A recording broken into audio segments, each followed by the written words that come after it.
Dun dun dun dun dun dun dun dun dun dun dead. So, yeah, that is this thing called the Blue Danube, and it's by this guy named Strauss.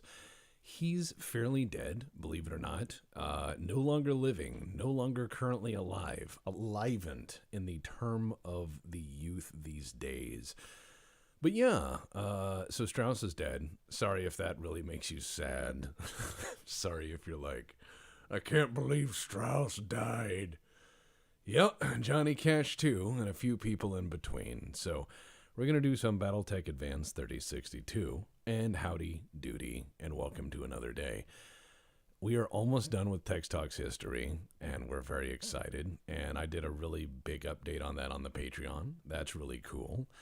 I am going to sit down with the guys, some of the guys from the Think Tank on Thursday. We're going to have another podcast, and this time we're going to talk about the misconceptions of post-fourth generational, aka hybrid warfare, which is a really cool subject, but we're going to talk about it in video games.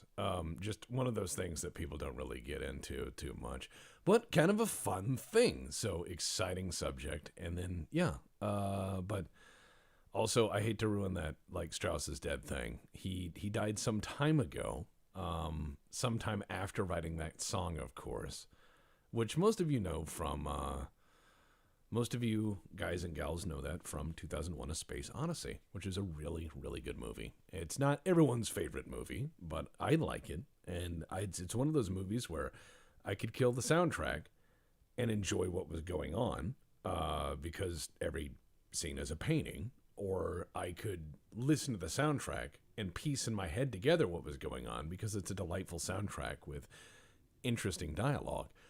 And so either side is nice.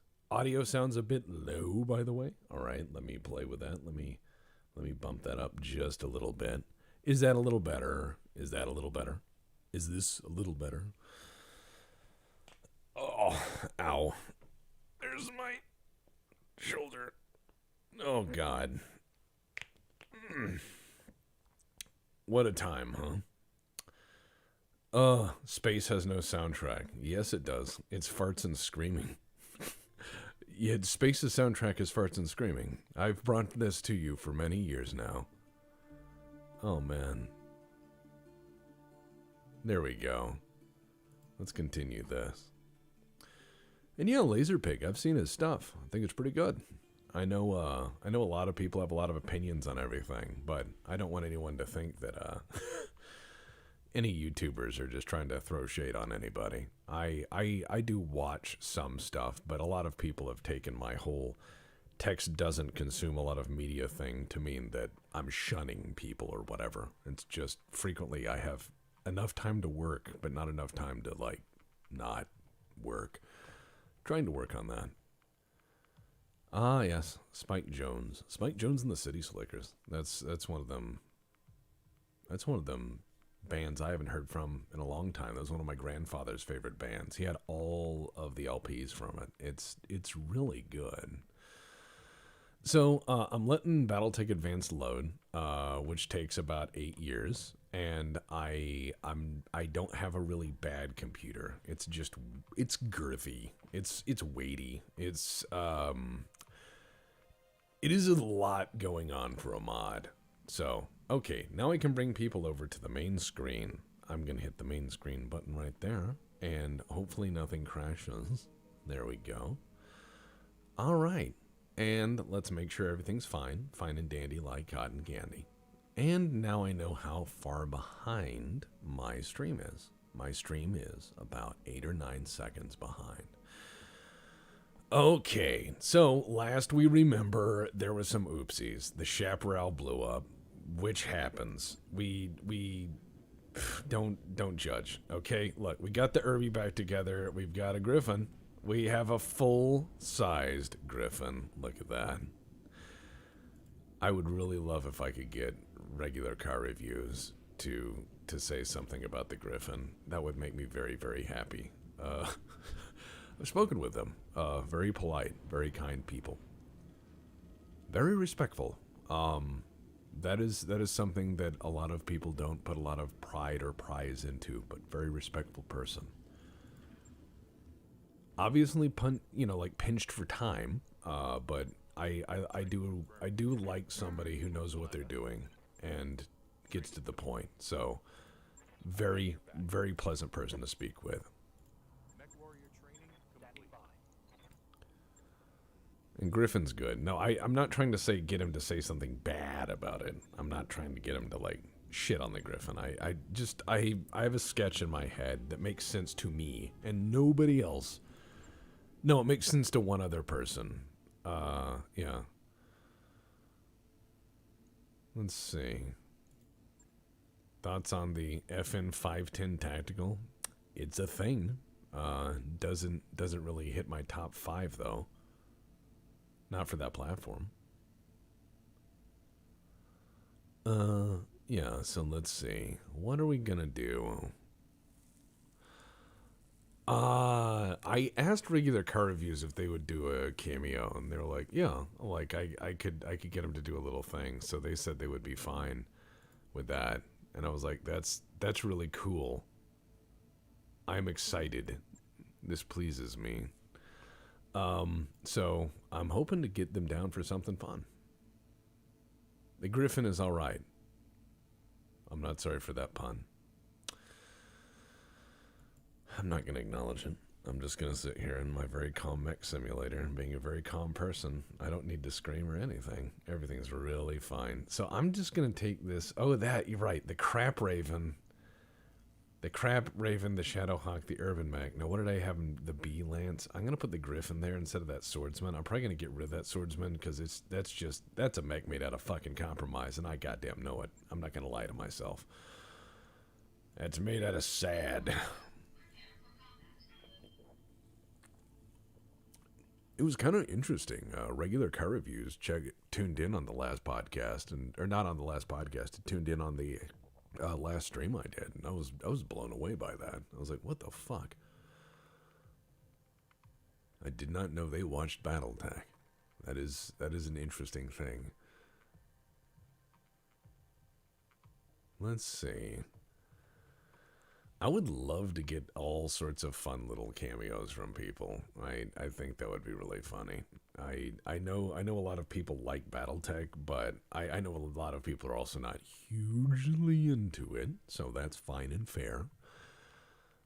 Everyone needs to have their own kind of games. I hate when someone goes around and says, this is the best game. All other games bad. It's like, no. I'm more of that era of the Traveler universe where, you take what you want, you carve it off. And hey, games made of cardboard, I am managing currently, and I'm doing what I do. Hope you're doing well in your own endeavors. If you haven't seen his channel, check it out. Games Made of Cardboard is very cool. He made the game Doom in cardboard. That's the kind of madness the world needs. So I need to stop a convoy from escaping, and the mercenaries are there. All right, so there's where we need to get them to escape. So I brought an Urban Mech, which, as you know, is the finest interdiction platform known to man for cross-country operations. The Urban Mech is to cross-country operations as, I would say, Amtrak is to cross-country operations. And by that, I don't mean on rails. I just mean, like, across the terrain. It is not a good... The Urban Mech is a bad thing to use for this kind of thing. This is a bounding push. This is not good. But you know what? It's fine. It's fine. Let's start running. Let's get going here. And don't worry if... Wow. Look at that shit flying everywhere. I know that's the game catching up, but I like to pretend sometimes that there's some psychic in that building, and he just had his, like, awakening and pushed things in all directions. It's kind of neat.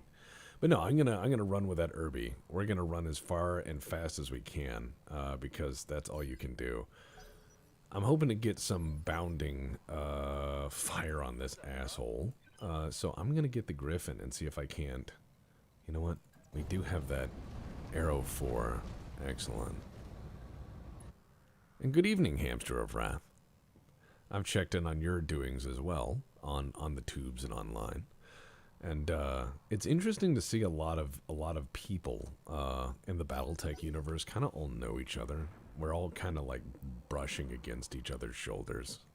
You know, Big Red 40K comes on sometimes and is fun. Everyone has a good time. Oh shit, there we go. We're going to run across the lands there. And then we're going to park with that Shadowhawk. And we're going to wait.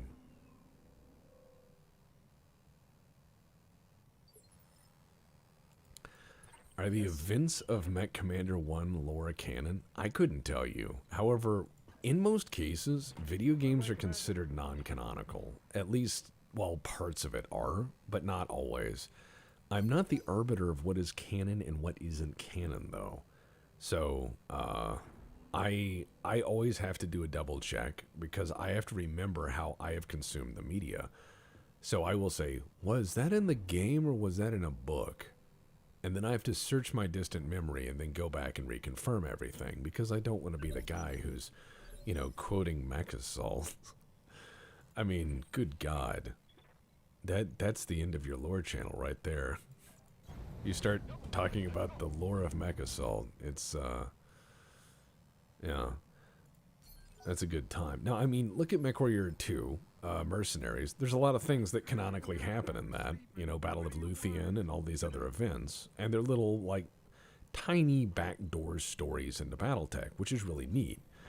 And I think that that's an interesting approach as well.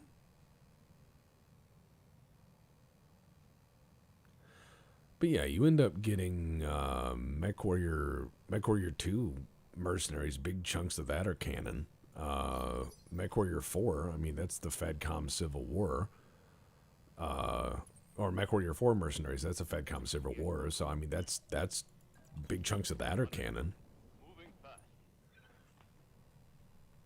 So the backdrop can be canon, but the game and the player's actions in it can end up being, you know, non-canonical. Yeah, that giant 300-ton spider thing. I mean, if you ever want to see dumb in a game for, like, game design bad guy, go look at the Mech Assault bad guys, because there was a giant spider thing, and they were like, you have to find the 4 cores of Blake and unite the cores and spheres in order to find the super robot that they built that's a giant Terminator. And you're like, who wrote this? Find them. Find them and bring them before the committee. I wish to see their excuse before a court of their peers. I wish to see this. And hey, we got a pizza delivery man in chat. Andrew Seach, keeping company on pizza delivery shifts. Well, stay safe. I've heard people have been nuts to pizza delivery drivers. Every time I've heard or met a pizza delivery driver, and I apologize for being weird. Like, I'm sorry I met you at the door with a gun. I'm not a psychopath. I just, you know, was working on this gun when you came in coincidentally, laugh track, and they'll be like, oh, that's nothing. And then they will tell me a story of harrowing terror. Of something like, yeah, well, you think that's bad. I once saw somebody eat a baby. And you're like, whoa. Okay, here's your tip, please leave. I don't need to know if that's real. I don't want to explore your SCP stories, Pizza Man. Onward on your pizza journeys, but be safe.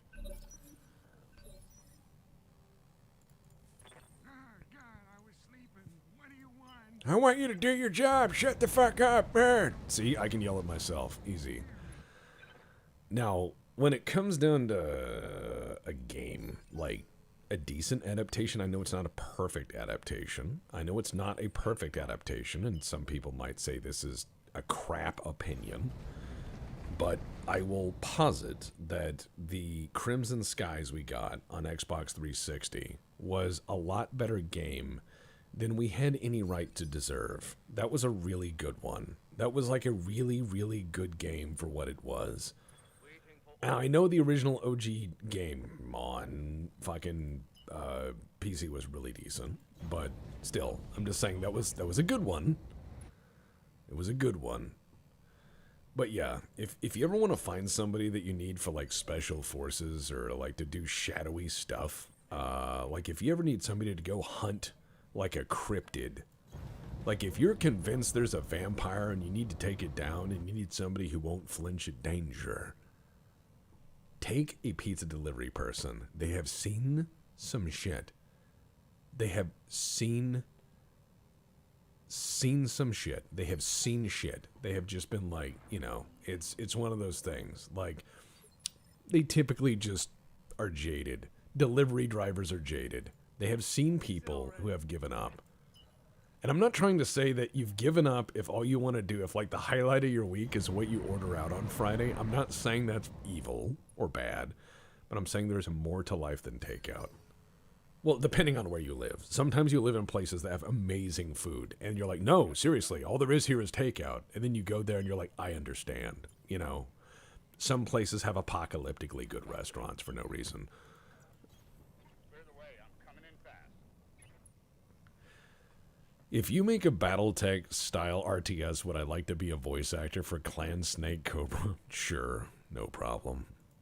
I generally voice most things. I just run out of time, and people also don't realize that my voice is damaged. So I have finite amounts of time I can talk a day, and I find that it's one of those things where I start getting hoarse and it hurts. And frequently, people will try to get me in on stuff, and they'll be like, "Hey, thanks for volunteering for this thing." And so one paragraph turns into like, I remember one project, a guy gave me like 80 pages. He gave me like 80 pages and was like, could you turn this around? And I'm like, 80 spoken pages, like cut and spliced and like all of this at once? That's a lot of work. That's a lot of fucking work. And I mean, I'm here to help, but good God. And then they got really mad. It was interesting. You learn a lot about YouTube that way.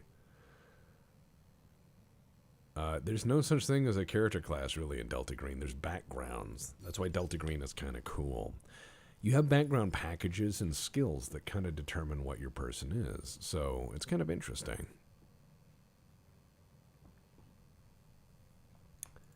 How's it going? Delta Green is really fun like that. Okay, so their convoy, it looks like, the mercenary shipment's on the road. The escorts are splitting off, so we need to prevent this convoy from escaping, but it looks like the convoy's going to stick to the road for the most part. I don't know what this person's doing, but I've had enough, and it's time for Irby Goes Bananas.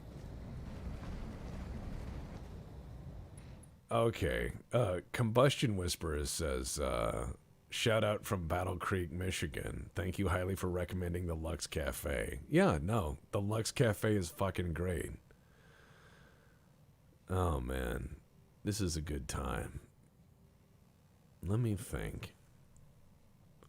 Yeah, the Lux Cafe was like a surprise in our little trip. We went to the Lux Cafe, and it was just like everything was good. Nothing there was unpleasant. It's one of those things where you're like, is this an SCP where everything's just all right, everything's okay? Is it a false sense of security? Is it like a slice of, 1950s Americana of enamel fronts and chrome cars and, I mean, everything was fine. Everything was fine. And I hate saying that because it makes me sound like a shill, but I assure you, the Lux Diner has no idea who the fuck I am. They have nothing to gain. Lux Diner is not going to go put like a bunch of like bills in a thing and send it to me. But the Lux Diner was great in Battle Creek. Everything was nice. Everything was nice. Everything was just nice. Like everything, I was like, wow, there's no way in this diner, if I look at something on the menu, I'm going to get what is on the menu. No, everything on the menu that I got looked better than the picture in the menu, and I said, this is wrong. Like my brain started to recoil, But I realized that for every time or every place you end up, going that has like really bad pictures, there has to be that one place that actually makes better food than that. So it has a weird thing, but I rarely recommend shit I rarely recommend shit, but the Lux Diner is really good. I typically will talk about places I've lived and places not to go.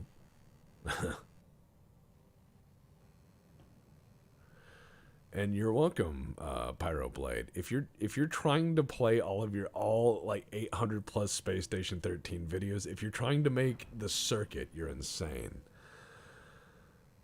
I'm just gonna say this. It's one of those things of I don't know. It's kind of weird. You go into a rural place, and sometimes you'll find really shitball food that is just tasteless, but sometimes it's something special. I can't describe it, but maybe it was just like the many long hours on the road crossing Michigan or what have you, but we stopped there and it felt restorative. And I'm not sure if it was just the blinding misery of the road, the endless drive, rural areas, what have you, but it was a slice of civilization that I did not expect.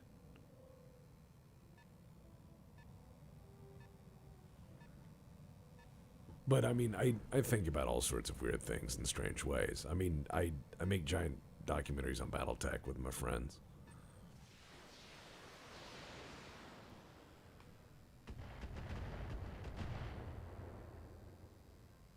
But yeah, it's all interesting.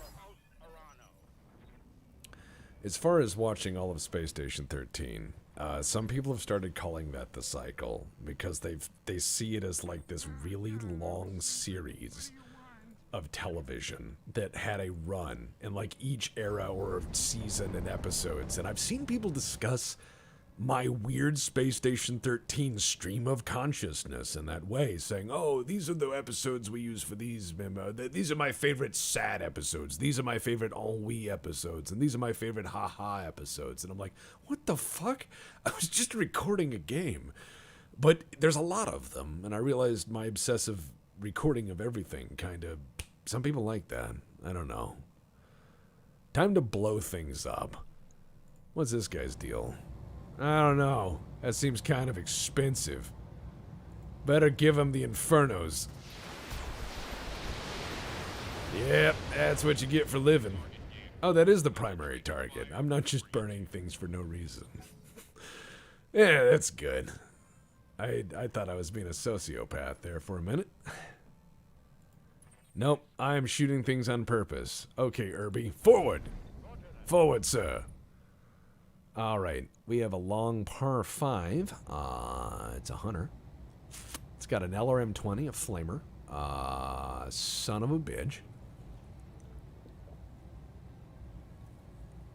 Alright. Let's see. That's connection. A few more like that and that'll go right through. God damn. That's nice. But I don't know. I know some people like watching the Space Station 13 because it's a series that I started recording in 2013 and then religiously some years later, a little bit more. And it's strange. Most of it's very unedited. It's just the game as it was, you know. Kind of interesting. It's a strange thing, but no. Some people kind of just look at it that way, and I realize at a certain point, you know, if someone wants to see it that way, that's how they can see it. I'm not the one who's right in that, actually. And yes, at least it isn't a goddamn demolisher. Fuck. That would make me shit a brick. I'm hoping to damage this vehicle and make it not escape, so I can have its money, or whatever it has. It probably has food. I'm probably blowing up someone's corn.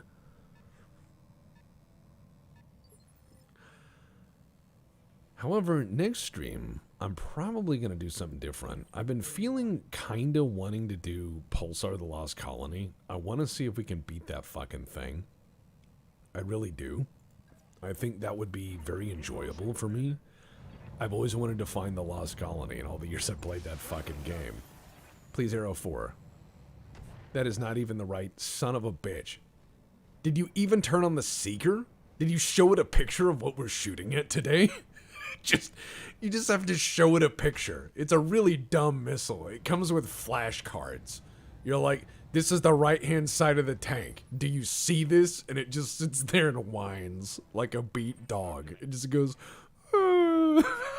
You're like, no, don't be scared. You're a big boy. Now get out there and blow that up. Oh, they have a whole bunch of vehicles. Great. Can you not hit that? Please. Please, God. Please, Missile Jesus. Make the missiles connect. Warheads on foreheads. I'm really driving this like an idiot. Alright, so let's look at this. I need to prevent these guys from getting a lot of shots off. And him coming out in the open is really dumb. Now, he's sandpapering that Panther, which is... I don't like it.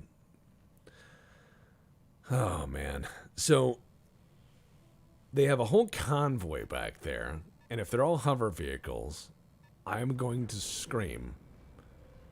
Because there's no way in hell I'm going to get them unless I can kung fu the shit out of them. And that's fine. Because I will. If they think I'm too classy to come down there and do some turd stomping.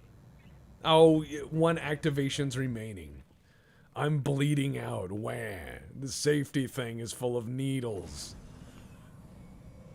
Complain, complain, complain. The fire extinguisher's full of dirt. All the complaints, you know, just... You need to let it go. You really need to let it go. Oh boy. It's just one of those things.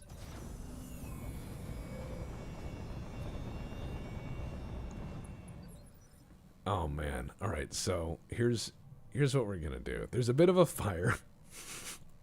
It's anything. I'm glad that this isn't Twitch, where people can just clip things easy. YouTube makes everything like unbelievably difficult, so I'm kind of thankful for that.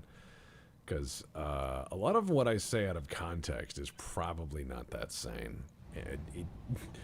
All right, let's try to use some of these precise strike things and see if we can't kill this guy dead. Come on, Lars Laser. Oh, wow. Ooh, tasty. Less complaining, more shooting. You got it. I think you're allowed to complain as long as you hit the button. You know what I mean? You can cook your mech alive, but you need to pull that trigger every fucking time.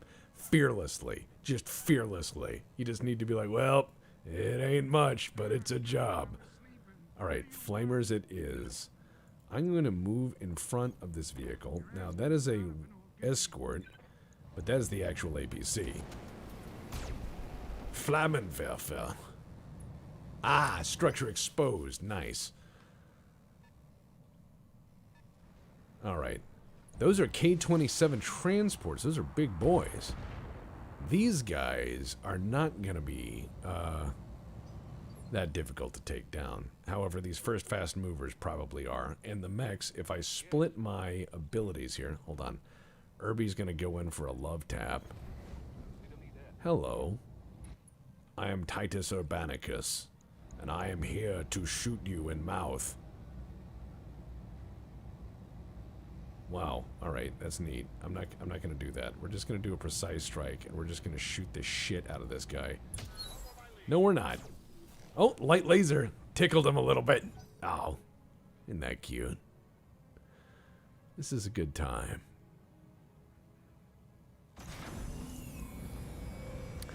You got a double thumper Helopolis. Ooh, that sounds really fun. That sounds really fun. I really like that.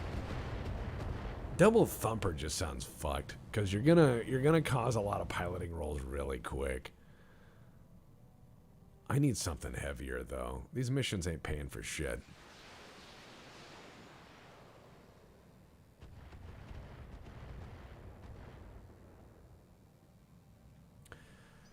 Oh, it's not quite XCOM aim.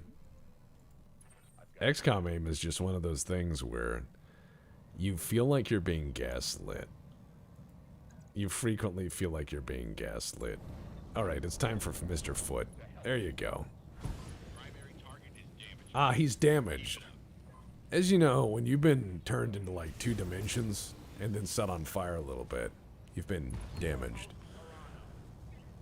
For House Arano, as we stomp those people into the Shadow Realm. For House Arano, destroy them all. Urbanicus Maximus. Alright, so... Yes. Yes, that would be me on the radio. Just yes. Sorry, I'm not really mad, I just sound this way. I'm overwhelmed. Okay, that guy went up on the cliff, but also Arrow 4 maybe. You know what, I'm gonna use Precise Strike for once with Arrow 4. Good enough. Fuck you, Saracen. Fuck you. Enjoy your... Wow, it didn't seem to do much to him. I need more artillery. I need more artillery. They were honorably flattened. Yeah, I do want to get some heavier arty, but where I am and what I can afford is very limited. I would really like to have, like, 3 tanks and a heavy mech, just for cost effectiveness. I know that sounds really not Battletech, but it is very cost effective. Alright, so what's your deal? Wow, he's gonna be hard to hit. Fuck that. Oh well, shoot him anyways. Oh, sensors impaired. Good enough. Good enough. Alright, as soon as I grease these next 3 guys coming down the road, I'll do some stompy karate. I'll fight people. And yeah, the Saracen is mocking me. I'm well aware. He knows what he's doing and seems really, really, really comfortable in it.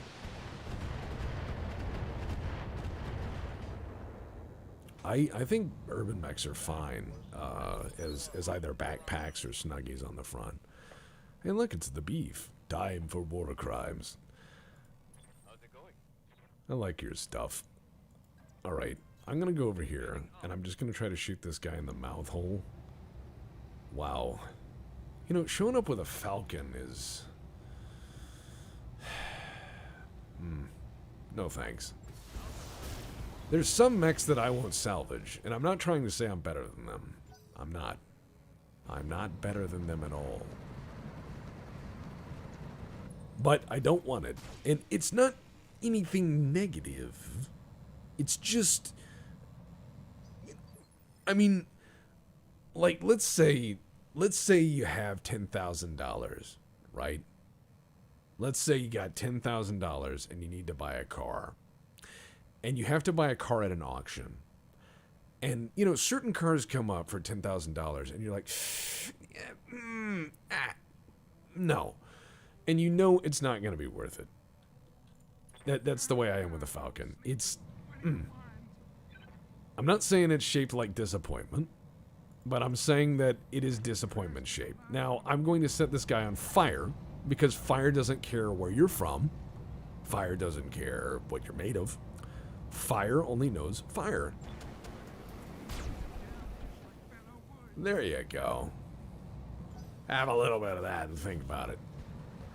Alright, so these transports, as soon as they come within drivey distance, I'm just gonna go up there and slap 6 shades of shit out of them. I'm gonna go beat the taste out of their mouth. It's gonna be good times. Oh, man. Never get old. Never get old or marry a masseuse, I guess. Ah, God. Alright, here's what we're gonna do. We're gonna go up here. See that Falcon? Irby is going to hurt him. Irby, destroy! Alright, give him a little bonk. Let him know I'm here. Now, I happen to have somebody on a cliff next to them.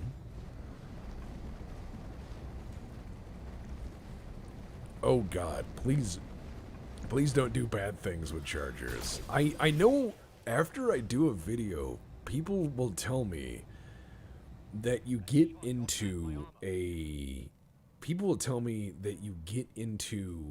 Mech Warrior Online after a game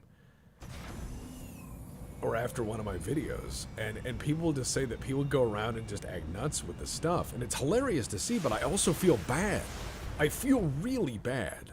I honestly do, because someone's like, Tex, you ruined the charger in this game, and I'm like, did I? Let's see. If I had to choose, would I take a full lance of Herbies or Locusts? Let me tell you this much. I would rather be buried in an urban mech than drive a Locust. Take that as you will. But I know which side of the street I'm on. Alright. Time to be a man. That means I'm gonna fuck up. Alright. So there's 2 people over there. And I think I need to do some war crime in here. So stand by. Dun dun dun dun dun dun dun ba-dum bum. Unicorn Company podcast. Oh, hi. Missile. Ooh, yeah. See, problems aren't so much problems when there's smoke. You just gotta blow them up. It's just one of those things, you know. People are like, wow, that guy was there, and I'm like, and then he wasn't. That's Arrow 4. That should be the commercial. That should be the commercial for Arrow 4, right? He was there, and then he wasn't. Arrow 4. I had somebody,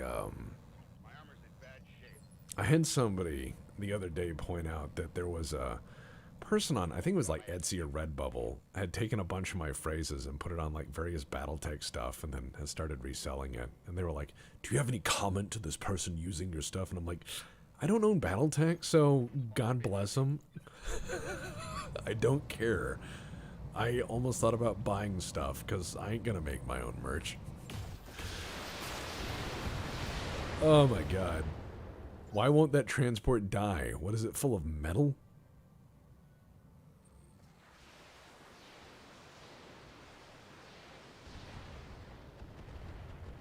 See, what I want is a tabletop Orca missile launcher or other ship-scale nuclear weapon. I want that. I want that. I'm pretty sure if the BPL had to discover or like, you know, develop or name munitions. I mean, just because of the people who watch our games and stuff and the general wholesome nature of their otherwise madness. Yeah, it's kind of interesting. Disregard commando, acquire javelin lance. Oh man, thanks for naming a quad mech Scromble's Rage. That's hilarious. If you made a Van Zant patch, I know I've had a lot of people talk about stuff like that, but the one thing is that like, can we agree on the basic principle that I know a little bit, not a lot, about film? A little bit, right? A little bit, not a lot, but a little bit.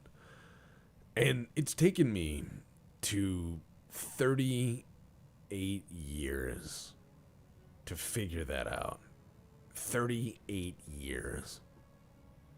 So when it comes down to making anything else, nah, I have taken this long to get this far. So, yeah, I ain't gonna make much. If I had an idea of making anything, it would probably be handmade, and I'd make like 4 of them.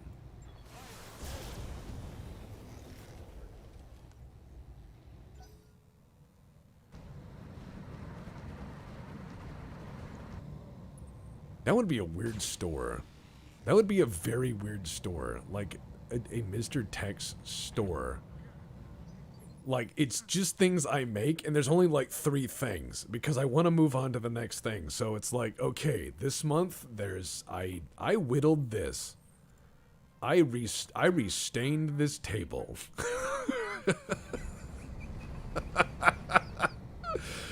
That would be bankrupt. I would be bankrupt as shit.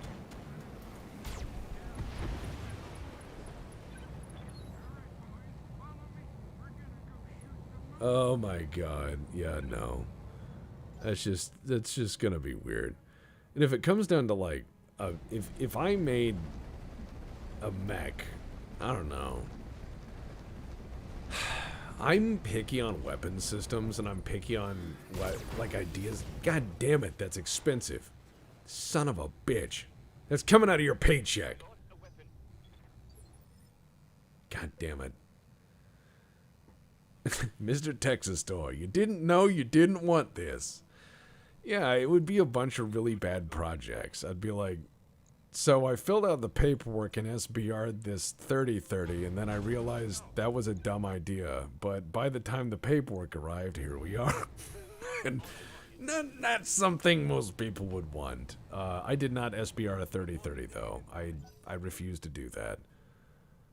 Believe it or not, until the NFA Act, the more common carbine barrel lengths were like 13 and 14 inches. They weren't 16. A lot of people had like very short little carbines. That was fairly common for a long time. But I don't know, if I had to design my own mech, I would honestly design something that was just a very solid but cheap frontline mech that was basically the Toyota Hilux of war machines. I would want something that was just tough and reasonable. Just like has the most common weapons on it. Like, hey, here's medium lasers, and here's some missiles, and just something absolutely brain dead tough that can also brawl. What do you want? And then I'd probably just take a hunchback anyways, because that's what I'm describing. Let's see. I'm just gonna go over here now. Rib bibs? No. Ribs go in mouth, not on floor. I learned that when I was young. Why would you drop ribs on the floor? Why do you need a bib for them? Ribs go in your mouth. Good God. I'm offended. Hold on. Stomp. Wow, that dump truck has a lot of junk in the trunk because that took a kicking. Oh, man. Alright, I'm gonna say this. When the Hunchback episode comes out, which I have been working on, which the team has been working on, there is going to be an argument. And I know there's going to be an argument, so I made a whole chapter about it. And it is called The Hunchback Orthodoxy. And it is a question of orthodoxy presented as religious dissertation through the military-industrial complex. Kick!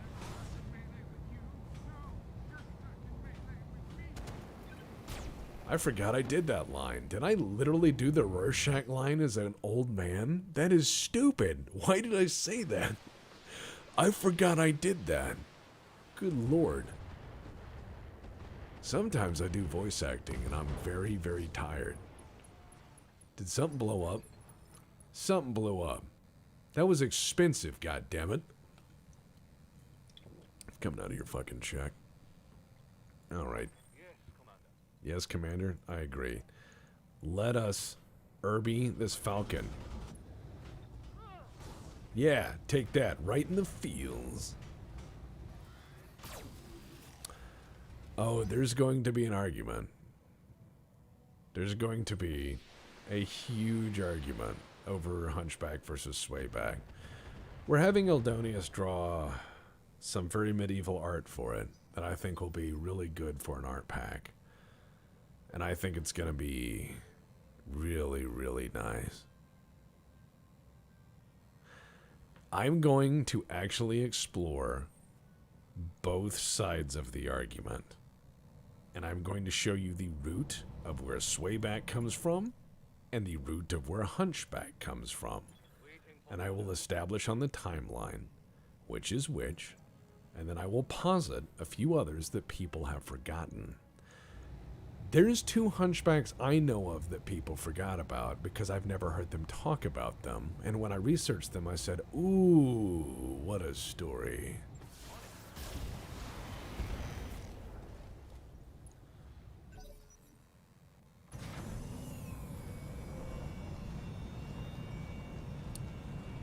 Alright, so most of the map's on fire, and the client only paid for no fire. So, I mean, they're getting all of that for extra for free. We've got this stupid fucking vehicle that will not die, and I've hit it with mechs and everything else. It's perfectly fine. It doesn't give two shits. I'm going to hit it with an arrow 4 one more time. Like a rock. Nope. He is dead. Thank God. The hammer drop worked. So here's what we're going to do. The Falcon is leaving. However, he's shooting at the poor urban mech before he does.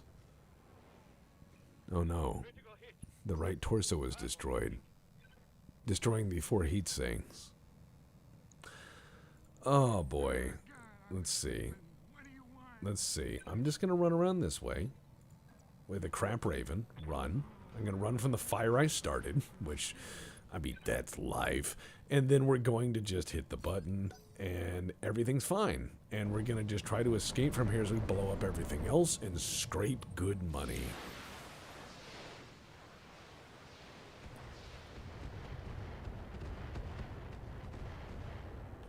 I know, I can't believe I haven't lost the chaparral yet either. I was surprised myself. I said, you know what? I'm a good boy, and I know what I'm doing. Now, that is a lie. But it is time to definitely come up here and kick the shit out of this guy. Again, with the urban mech. This must feel like bullying at this point. He's like, I'm trying to leave. And I'm like, you can't. If you are stuck in close with an urban mech, it will kick the shit out of you until you kill it. This is a truth. I have seen it. Oh, the other thing that might happen is the death from above that I've been slowly planning out because my mech is all fucked up. Yeah, guess what? I'm going to come down there and jump on your head next turn. It's going to be a Goomba stomp. Or I'm going to blow my legs off and you will die. But either or, I win. So I'm going to move this guy this way. And I'm going to start providing some of that delicious fire support, you know. Let's see, Striker. Hunter. Alright, I'm going to shoot this guy down here. Striker, I'm sorry. Missile. Ooh!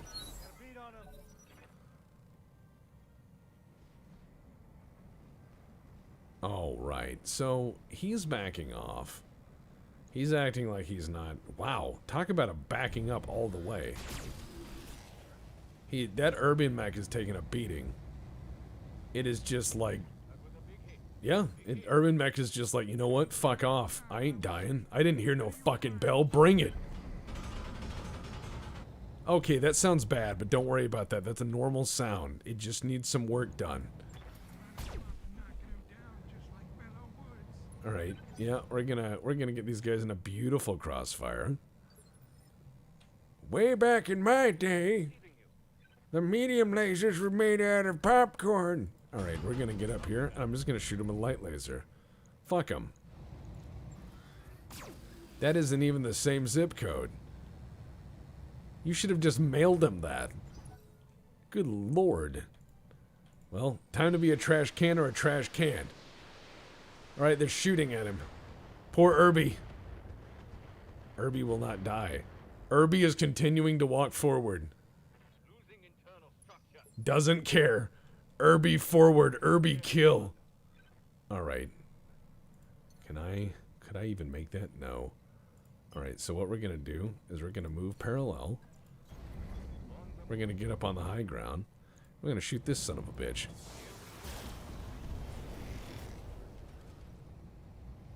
He is unsettled. Yeah, he's got an Irby that won't die. An artillery that's starting to range in. Dialed in by people who once read the manual. The whole manual. That's right, I said it. We once read the whole manual. That is close to the target. That was nowhere really near it. Okay, so it's been some years since one of us read the manual.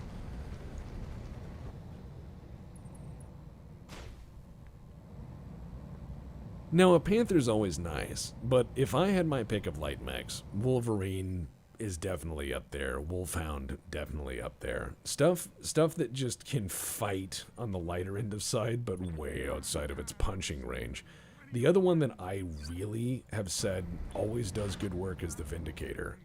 You can configure a Vindicator to punch way outside of its tonnage.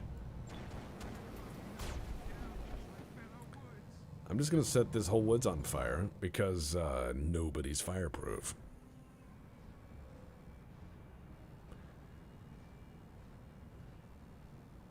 Well, you know, it's really interesting. It's like when you call somebody's phone number, you have to know every digit.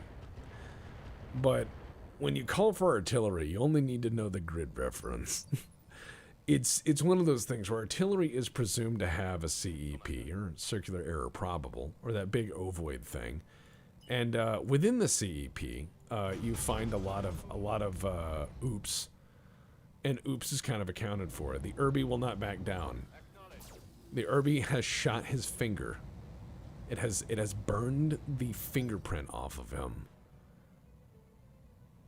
Now I'm sure on the missile it has something on the side that says something to the tune of like, we guarantee this missile will not get stuck in the air.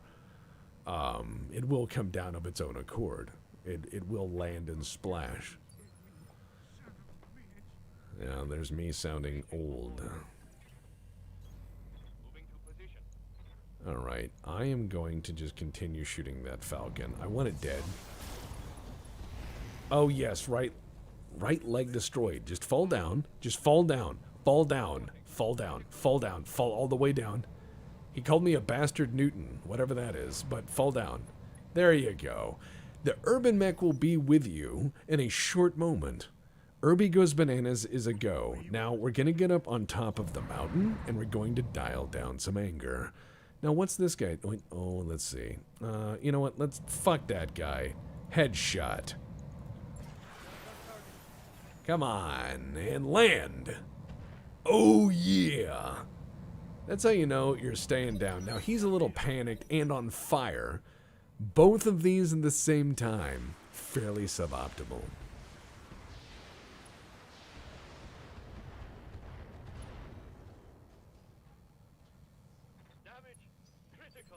Wow. Alright, let's do this. Alright, so got a little bit of damage here, and that's fine. I'm going to back off, and then I'm going to hit this guy with everything.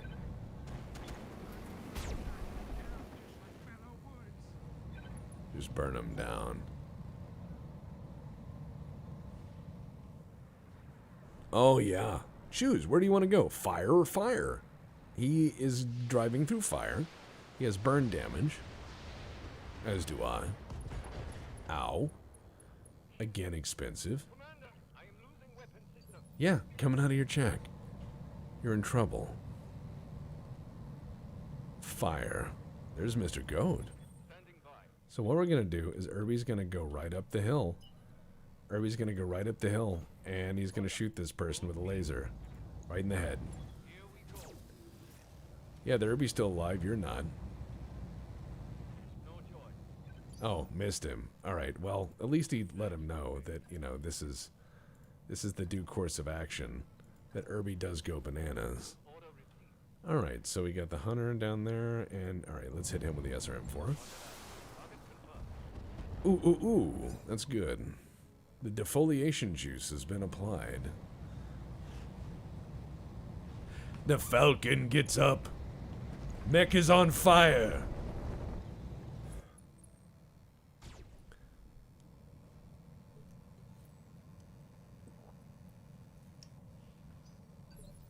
Oh, man. Your 4-year-old daughter now says, welcome to the floor. That's great. I had a friend of mine who, What do you want? when he described judo as that. He just said it's a crash course in welcome to the floor. So, I think that's great. What is my opinion on the Hatchetmen and Axemen? I think they're fucking great. I think they're great machines. I think they always do their job. I think they're fantastic. They're good mechs. Now that urban mech has been standing in fire pretty much like the bad guy at the end of the movie, the Ninth Gate.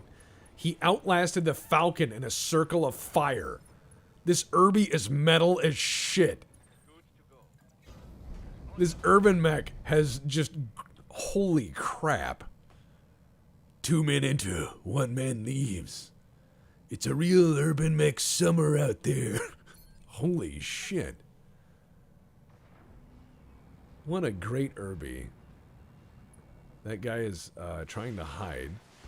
He's shooting the Panther. Ow, ow, ow, ow. This is a lot of ow. This is an extreme amount of ow. Expensive. Oh, man.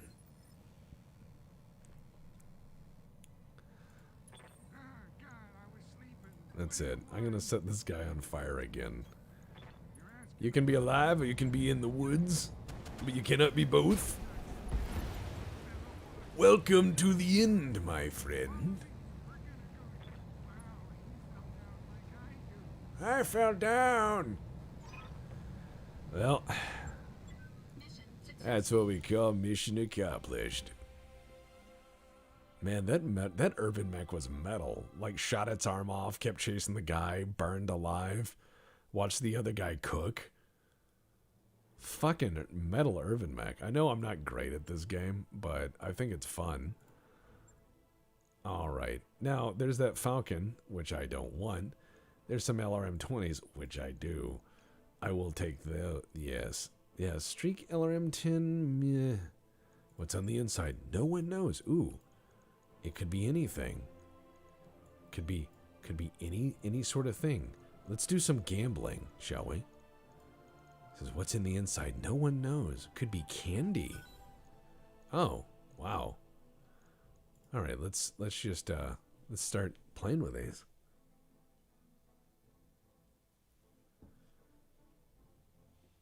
I mean, okay. If you set everything on fire all at the same time, do you think you're doing a bad job? And I'm just going to say this. Like, I think the Kentaro's fine. The Kentaro's a great machine. Wow. Kaliyama AC-20. Live fire has died. Oh, yeah. Confirm. What if you could just deny? Like, they fired. They're just like, so-and-so has died. And you're like, wrong. I disagree. I do not release you from your service. They're like, but you're like, no. I refuse.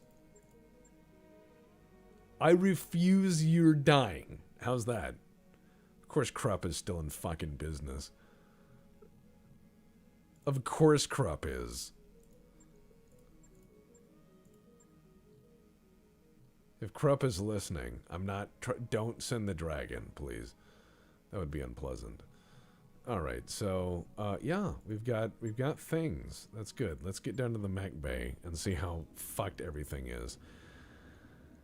Oh god, everything's fucked. All right, the Panther is fucked. Everything is real fucked. It's all right, but yeah, we gotta fire them. They're not pulling their weight anymore. Let's see. Got that hand and lower arm.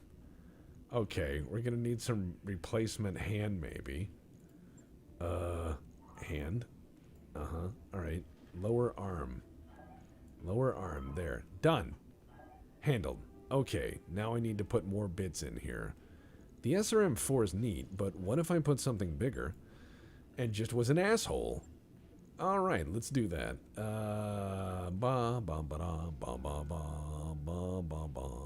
Come on. Get in there. Right? Yes. Now I can be a bad person. We're having a good time.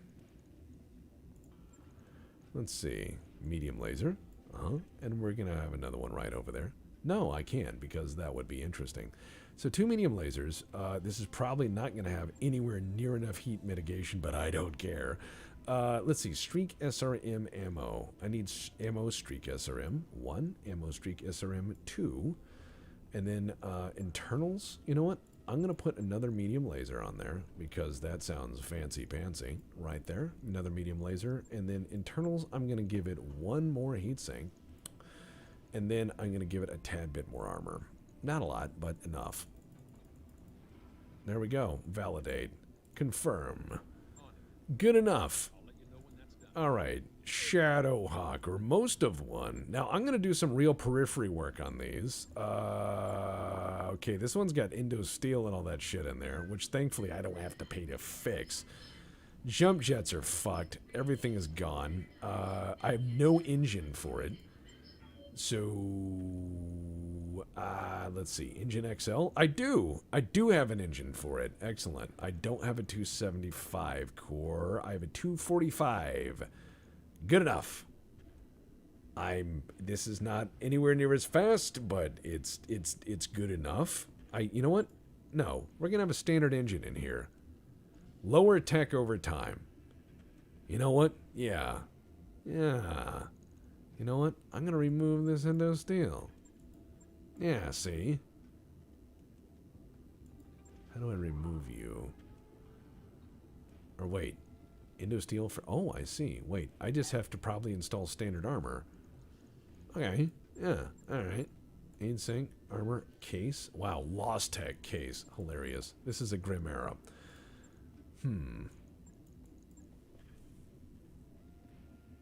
I'm not in danger. Don't worry about it. This is all going to be just fine. I'll figure out how to scrape this out of here. Case. No. That's less ammo. Yep. You go out of there, and you go out of there, and you go out of there. All right. Now let's make something that offends even the clanners. Let's see. What do I... Indo Steel doesn't come off. Oh, I'll get it out of there. This is the... Believe me, this is the periphery. It's like Detroit. We could scrap anything down to the oil stain in about 4 minutes. It'll just be like, oh, yeah, sure. That doesn't... You just hear impact wrenches. It would come apart. And now, would it go back together again? I will never say that. I would never admit that. Not once. Not once. Don't worry about it. I'm just thinking like a lunatic. So we have an AC-20. Now, I'm making a hunchback. Is this a good idea? No. So I'm making a hunchback out of not a hunchback. Now, people will say, why are you doing this? People will start to but what I want is a hunchback. They've not given me one. So I'm going to make one, and I think that's fair. However, this is a very crappy hunchback in that it has one AC-20, and it's not that great. But I do have some rocket rack options which I could put into this to kind of even things out, and that is where you can get into some magic. So let's do an RL-15 and an RL-15, and then look, all of a sudden I have a hellacious opener. I have a couple of rounds of ammo. Not that bad at all. Ammo AC-20.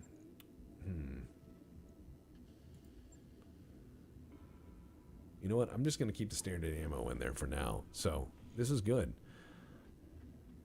Lower arm hand. I'm going to go ahead and put more... Yeah, alright. Fuck it. More armor it is.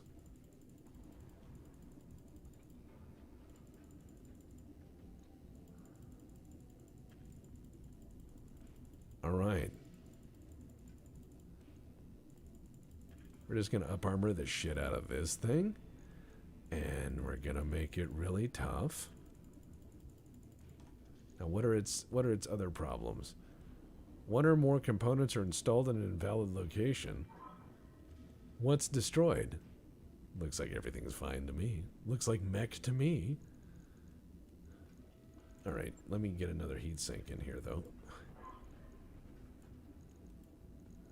And then I need... that was it. Needed some engine heat sinks right there. It's a fragile... I know. It's not...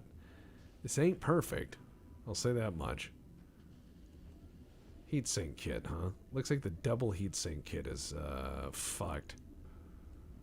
That's fine. It doesn't really need that...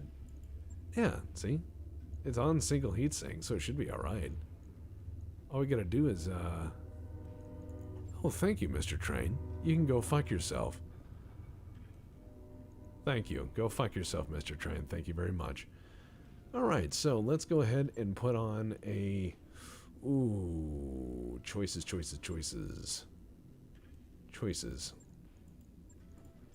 Let's go ahead and put a little flamer there. Yeah, oh, that's a little heavy. It's a little heavy. That's fine. Just a little small laser there. Yeah, good enough. Repair all. Validate. Okay, E-cooling is destroyed, replace it. Standard gyro is destroyed, Okay. It says it's right there. Let's get into the... Okay, let's see. Good old train. I'll build you a fucking hunchback. I'm gonna do this like a bad alcoholic dad. I'll just be like, you want a train? I'll show you a picture of a train. It'll be good. Alright, so it won't be that bad. Supercharger. Oh, there's so many other choices I could do bad things with. I'm excited, actually. Well, you know what? Fuck it. It says the gyro is destroyed. Replace it. Standard gyro is destroyed. Alright, go back. I need to go to the store then. In order to make this thing work. This sucks. Confirming you're good? Yeah, well, okay. If that is good enough, it's good enough. Alright, Urban Mech, we have to make this thing work. Behold the glass hammer. Yeah, these are not good machines. I did not say they would be. Okay, this is the Urban Mech that got absolutely bonked. This is okay. Titus Urbanicus. This is the no. You're not done yet. I just named you. Calm down. Fucking lunatic. Alright, so what I need to do is weapons wise. Let's see. Yeah, the warning messages are broken. Don't worry. I'm not too terribly worried about it. Okay, AC-20? A little bit? Okay. Yeah, I hear you. AC-20 won't fit at all. That would be crazy. Alright, so now that I got the AC-20 in there...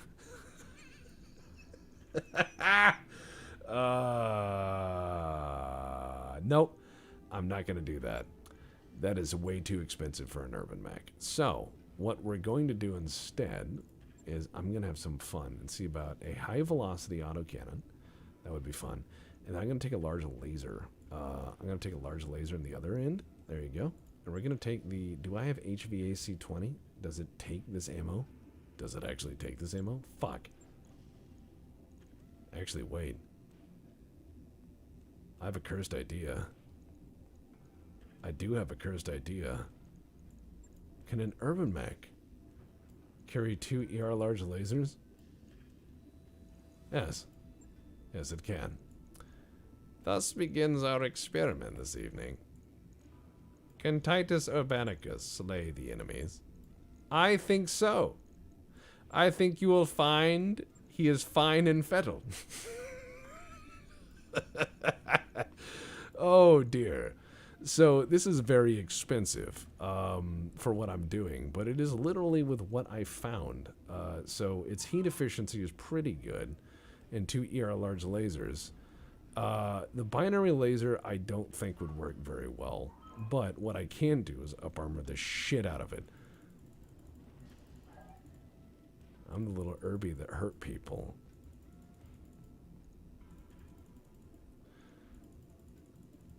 Okay. There you go. Titus Urbanicus. Alright, this Griffin, we gotta get into this. Okay, you know what? Let's refit you two. This is... You have HVAC ammo? I'll get there in a minute. I have bad ideas, but I need to play them out. So, jump jets, no. We're gonna take you out as we're upgrading all of this and lifting the hood. Let's see. That's like a commercial right there. Griffin Rugged. That's like a bad role-playing character, isn't it? What's your name? Griffin. Griffin Running. Oh man, I'm Griffin Rugged. I come from the highlands of... I don't know. It sounds like a Knife Fight City character. I'm Griffin Rugged. I'm here because outside is scary. I didn't say I'd have good dialogue. I think 3 SRM6s are about what I need, though. Yeah, that is definitely the right medicine for this. So, 3 SRM6s is about a holy shit worth of damage, and I'm about to make this worse. Will that fit? No, it won't. It's okay. It's okay. Not everything fits. Please don't take that out of context. And we're going to then, let's see, remove one of, no, just all missiles. Missile plow it is. Alright, let's just armor the shit out of this, and armor the shit out of this. We make the front very, very heavy, and then people are like, why did you make this? And I'll be like, because I'm sad inside, and I want you to feel that way too.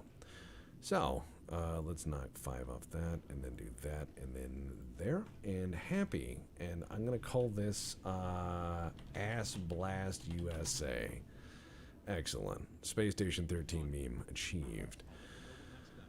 So, we got some horrible mechs here. The Swordsman is okay, but I honestly just kind of want to scrap this son of a bitch.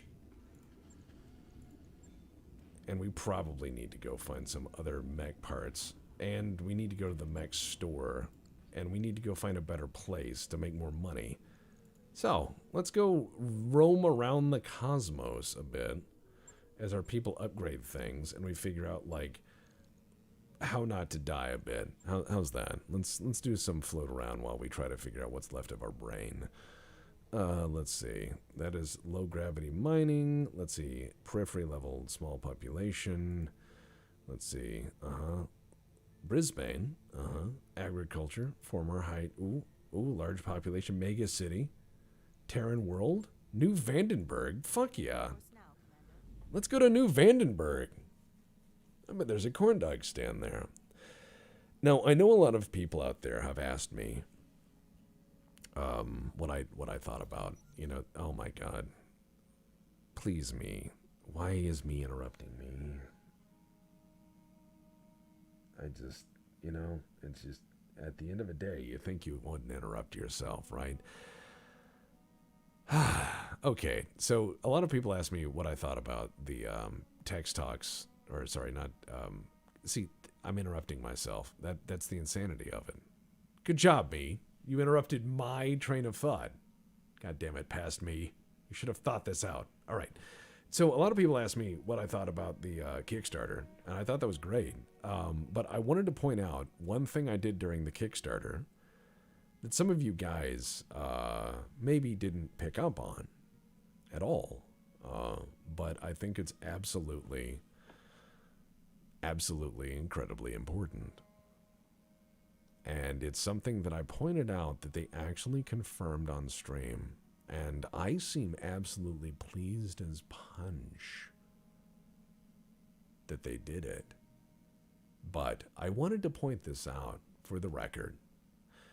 See, everyone else was asking about what's in the next box, or what's this backer reward, or, you know, all of these things. But I asked them a question that I think that was kind of important. And the question was as such: what is the state of Mexican food in the mid to late 31st millennium century time frame? You know, thereabouts, like 3050. I know it's not 31st millennium. I misspoke, but I did been looking into some 30K stuff. Not going to give them money. Fuck Games Workshop. But I was sitting there looking at it, and I asked, you know, like 3050, 3075, what's the state of the universe in terms of Tex-Mex? And they confirmed that, yes, there are tacos in Battletech. Yes, there is taco salad in Battletech, which means there are now 2 food things confirmed to be in Battletech. One is the Triple F burger, and the other is Tex-Mex.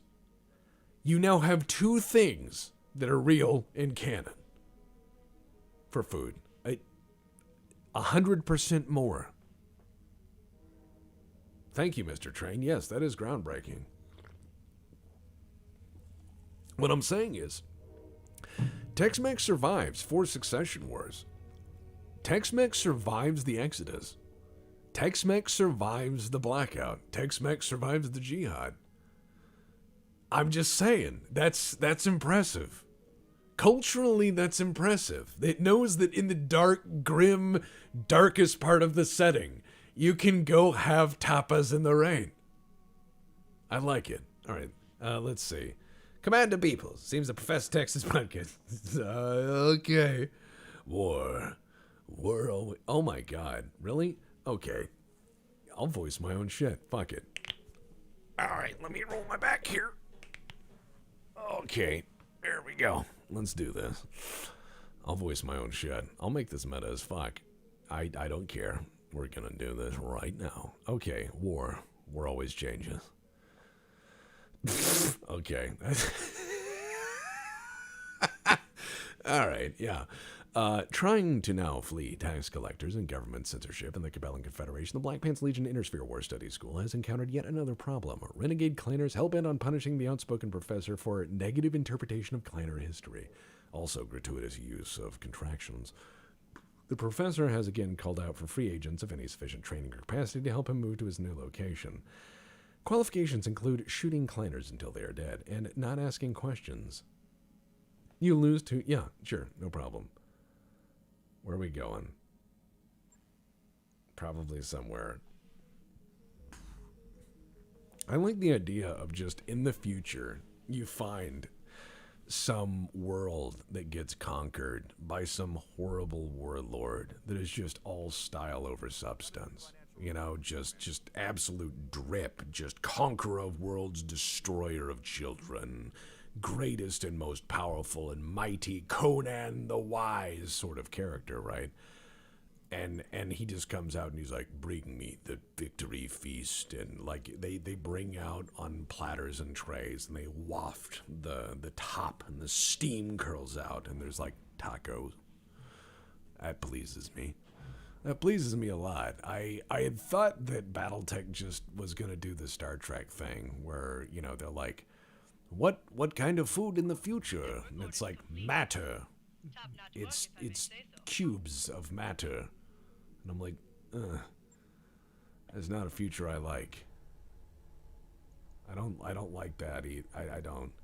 I would love to see stuff like a narco. I'd love to see like a narco art atlas. I'd love to see like a narco saint atlas. I would love to see.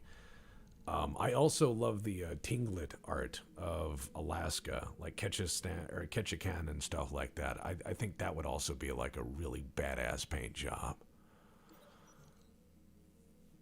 Wow, a bump in the night. Grandpa needs adult supervision. Grandpa needs adult supervision. Grandpa discovered how to destabilize a dropship with a pin laser. Yep. He read it was an accident. Darius crosses his arms. You have it. Grandpa's just like, take it out of Grandpa's pay. Look, I'm going to train Grandpa, okay? Wow, he gained that. Oh, wow. He has high spirits because I gave him his favorite thing. Rosselhog better have fucking meatballs, Mr. Welch. By the way, any of you out there who ever need to know anything about any fucking RPG ever made, Mr. Welch's Mad Musings has covered pretty much fucking everything there is. Period. Those upgrades you asked for are online, Commander. And if he hasn't, he will. Mr. Welch's Mad Musings is great. But yeah, they better have fucking meatballs. Alright, let's go to the New Vandenberg store. Would Torian barbecue include taco al pastor? Well, now that we know that there's actual, like, food in Battletech, wow, they're selling all sorts of Torian shit. Good lord. Good lord, Torian Concordat. Good lord. They're just like, yeah, you want to buy some guns or what? And I'm like, fuck yeah, you guys are awesome. But yeah, I think that now that we know that there's more kinds of food in there, And a lot of people don't realize this, but Battletech has been kind of bland in terms of talking about food and many other things. And guess what? We just got confirmed another one. So I'm taking my moment there. There is Mexican food in Battletech. And you see Father Bill Kessler there, another fine streamer. Hello, Father Bill. Sent you a message a while ago asking about Cameo. I'm sure it's okay. I'm not going to ask you to say anything horrible. I was going to ask Father Bill if you wouldn't mind playing a gag related to doing a call-in for radio, as I think Van Zant probably needs to have a chaplain. And I'm not saying that in terms of saying that they need religious guidance, but rather they need somebody wearing that frock to keep them in line. I'm thinking that it's probably gonna be good. I would love to have, you know, just some very basic things where it's like, no, actually we don't do that. Like we don't condemn the enemy to death. We don't. Why would you think that? It's like, can you sick evil powers on them? Well, no. I don't think I would. That's not how God works. Like having, you know, just imagine some guy out in the periphery trying to say like, can you sick bees on them with the power of God? And it's like, well, I mean, if the bees are there, I suppose. Next question. Just that sort of stuff is what we're gonna do for a gag. I have some good ideas. Let's see, ammo, mortar, and yeah, I'm not going to use that. I'm going to just blow myself up. I don't know what I'm doing. The thumper ammo I'll keep. So many choices for ammunition and equipment I need to get rid of. No. Let's see. BA handholds? Nah, no. Why would I put that? Why would I ruin the exterior of a mech? Fuck that. That sounds like Omnipod parts? What? Who has that kind of money? Omni-Mech parts. Omni-Mech parts? I say the same thing when I have to fix a car and it's like OEM parts. I'll say that. I'll be like, no. My voice will go 8 octaves higher. Okay, look. More autocannons. Pizza has to survive to the 31st century because Battletech is based in the 80s. And if there isn't a 1980s future that doesn't have big hair and then eating pizza and, you know, the string cheese pulling when they pull it apart and, you know, it's one of those things. But I think we should celebrate the fact that they've confirmed for Battletech that Tex-Mex survives. I didn't know that, and I always wanted to ask that. And when they had their Kickstarter, I figured that would be the question I asked. I am sated in their response. I think it was appropriate. Look, it's me. Shut up, me. I can bully me. It's okay. It's okay. It's called self-deprecating humor. That guy's named Zipper after what he got stuck on his junk. All right, what do we got next? Grandpa's out of action. We got a financial report, and everything's broken. But there's nice stuff in the store, but we can't afford any of it. And autocannons, I agree. Chicago style is not pizza. That is soup. Or a casserole for a rat. Either or. Not for me. So there's a stinger there, and for 20 tons, the Torian Concordat will... wow. Talk about vitamin go fuck yourself. Does that mean Chuck E. Cheese is in Battletech? You mean Charles Entertainment Cheese? I hope not. That is not a universe I wish to live in. I think a taco would be hilarious for like cockpit food. You just, oh wow, look, hey, I can get us resupply truck. Look, it says T in there and nothing. Wow, excellent. You can get a resupply truck if you really, really wanted. Thank you, Torian Concordat, for fulfilling my needs in a reasonable manner. Thank you so much. All right, so we are in Torian space, and apparently there's a job somewhere. Is this the Opportunist? No. Which one's this one? Belling Confederation being raided. All right, let's see. Panzer's under attack by Liao. Okay. Let me look at the jobs I've had.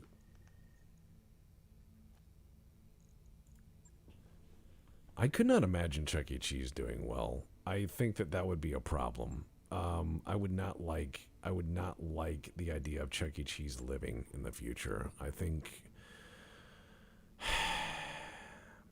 What do the animatronics look like in the future? That work order you submitted is complete. Like, I'm not trying to give you man-made horrors beyond your comprehension. I'm not trying to dump that on you existentially, but what does a Chuck E. Cheese look like in the future? It's not going to look good. It's not going to look good at all. A Chuck E. Cheese in the future is going to look terrifying. Okay, 18 battle max, Alright, there's tank control, so I can, more tanks, increase drop weight limit a little bit. Okay, battle armor, what's this do? Blah, got it. Recreation, okay, repair and refit. Fuck yeah.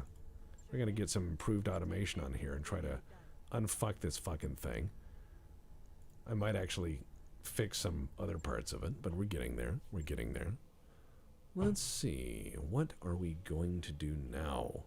Animatronic rodents or lost tech. That does sound like something they'd fight over. Charles Entertainment Cheese presents. How can I help? Same animatronics, but mask. That is horrifying. Can you imagine, like, it starts moving and then they turn on, like, mask and all of the animatronics just start accelerating? They do the whole thing they do normally, just 8 times faster. You're like, oh, I think that this mouse is rather serious. All right, I'm going to put myself into the mix so I can die. And I'm going to put Zipper in Ass Blast USA. All right, let's go down and make some money. In the future, Charles Entertainment Cheese is still a threat. He always was. I once had a dream. It's kind of common in dreams for you to feel, like, impotent and that you cannot do something. So you'll, like, fight somebody, but your punches won't do anything, or you'll try to shout and warn somebody, but they can't hear you.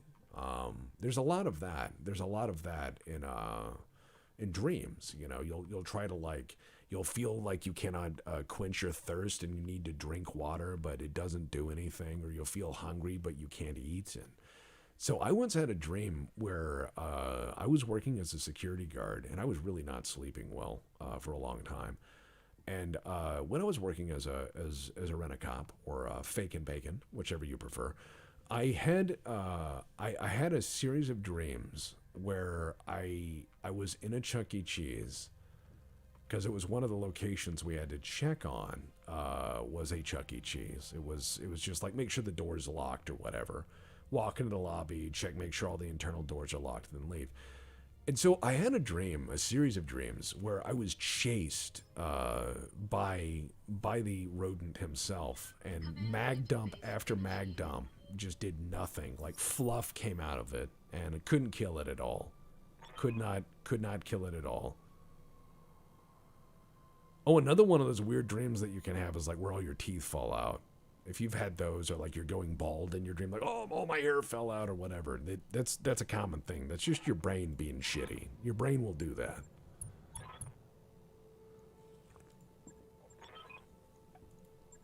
So it says there's going to be a fog in a city. I guess I'm fighting in, like, Portland.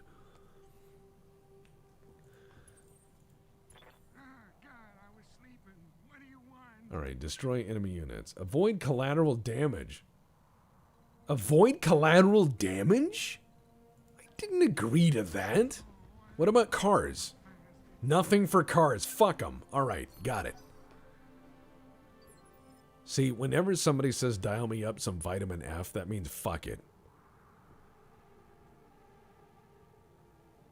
Alright. Now, Captain Machine says your recurring dream element is you're constantly dazed by something so bright you struggle to see. I had that play out for real.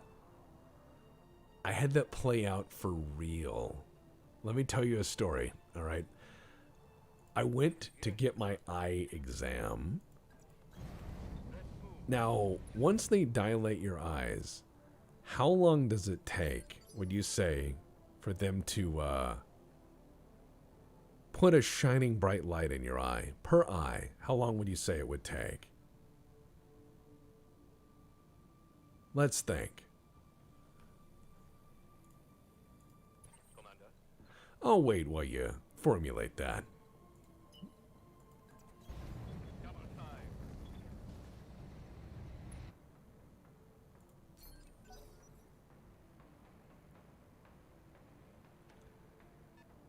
All right, here come those mechs.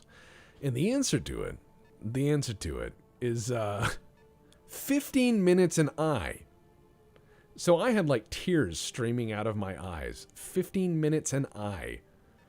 And it was like, felt like my eyes were bleeding. I couldn't see shit. I had tears rolling down my face. It was fucking horrifying.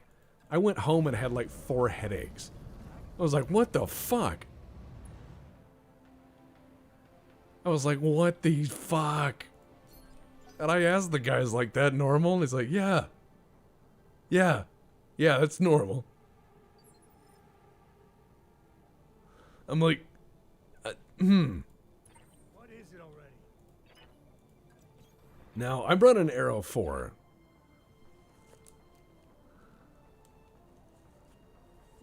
Alright, here's what we're gonna do. I'm already photophobic. I do not like bright lights. I hate bright lights. I hate them. I wear sunglasses near all the time. I have transitions lenses. I'm genuinely offset by very bright light. I know people love really bright light. They say it makes their room look bigger. I'm like, no one needs to see your bare-ass walls. Candlelight stuff and be romantic. Just walk around with your robe and candlelight. That's important. Alright, so I can step up on some ground and fuck things up. That's right, Mr. Train. Or I can step on the cars and feel better. I think I will step on the cars. Yep. Oh, man. I have the most boring fucking glasses. I have the most boring fucking glasses. I'm telling you this much. Like, whenever I went out to get glasses, everyone is sitting there, like, picking and choosing. Like, this frame looks like this. And this frame looks like that. And this frame looks like this. And this frame looks like that. This lady who was picking out glasses had, like, 20 different glasses. I walked up there and I said, those. And they said, why? And I said, those look durable. That was it. I buy glasses like I buy shit at the hardware store. I'm just like, that. I won't break those if I sit on them. And they're like, are you okay? And I'm like, yeah. That's how I buy stuff. Alright, what do we got here? Ooh, a brigand. Well, well, well. If it isn't ER medium lasers. Now, this is not a bad light mech. The brigand is actually really solid. But it is not be all end all. And while it does have jump jets, it's not gonna like this. Oh dear. I seem to have shot a hole in it.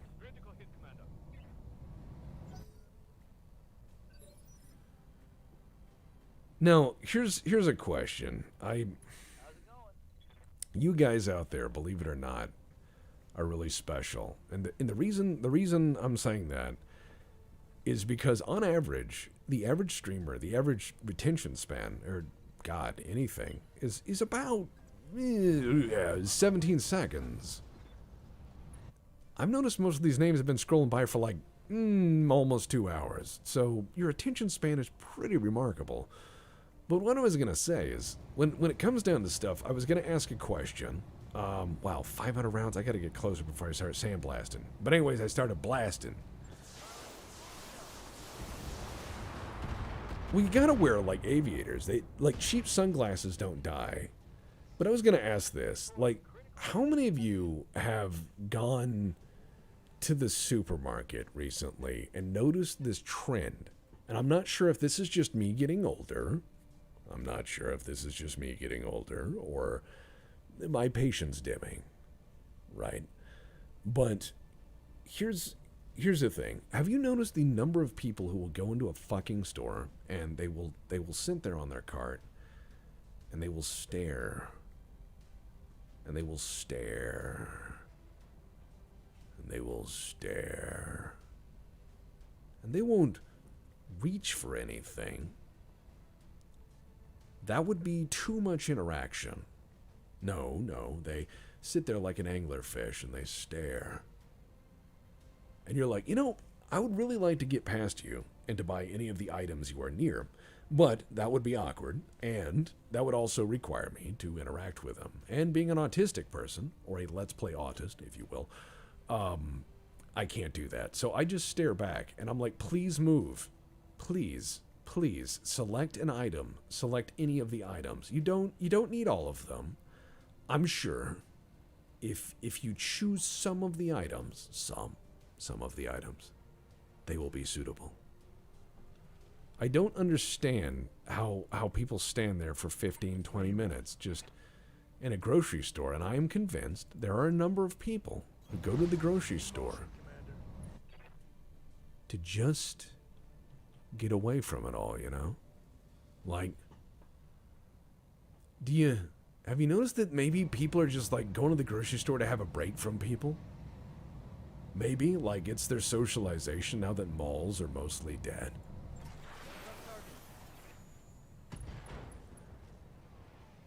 Okay, apparently whatever that was doesn't count toward the don't blow things up in the city count, so I'm gonna start using artillery. Now, Marshall, it's okay to be that person at the hobby shop. It's okay. It's okay to be in. It's not Marshall, Valley Grauman, sorry. It's okay to be that person at the hobby shop. It's okay to be that person. It's okay. Because it's a hobby. It's a hobby. That's okay. It's a hobby. Hobbies should never be rushed. Never, ever. But food is just a caloric requirement.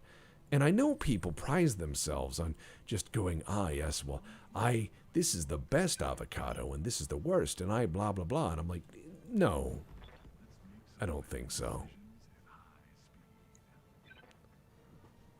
All right, let's have that one.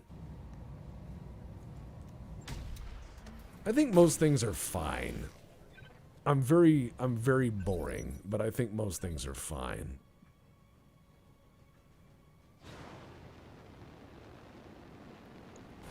Hobby shop should be about slowness. Okay, this guy's cheating. He's on top of a building now. Well, wait, it says I can destroy up to 4 buildings. Alright. That's fine. I remember during COVID, people were funny in stores. I remember the toilet paper people. I know there are people today who have, like, in their basement or whatever, toilet paper. And they still have it because they bought ass loads of it. And then they realized they were hoarding and they stopped. So they just have it. And they're trying to slowly make it go away. It's just like, imagine going over to someone's house, right? And you sit down, you have dinner, and da-da-da, and you're like, oh, can I borrow some of that? And they're like, oh, go to the garage. And you go out there, and there's like an acre of toilet paper. And you realize, that's one of them. That's one of them crazy people.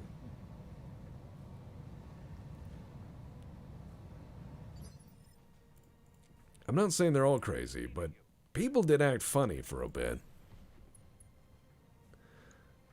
Now, my grandmother was a hoarder. My grandmother... Okay, let's let the Irby with 2 ER large lasers let him have it. Fuck yeah. Just remove part of the roof. Go Irby. Now he's paying attention. Who rattles whose cage? How's it going? What's that? Panther with a really weird weapons build? Let's do that. Here we go.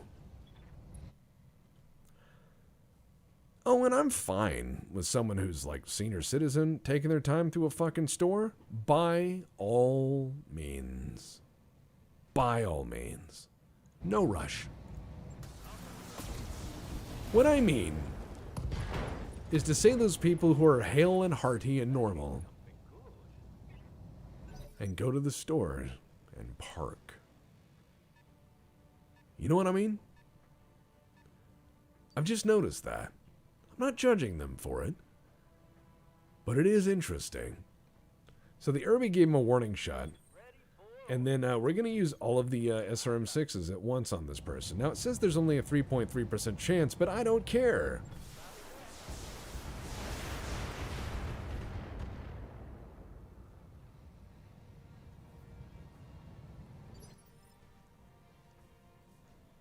All right, let's do some of this. Now, I remember when my grandma, my great-grandma, God rest her soul, talked about the Great Depression. She said that more or less anything was survivable, so long as you got good people.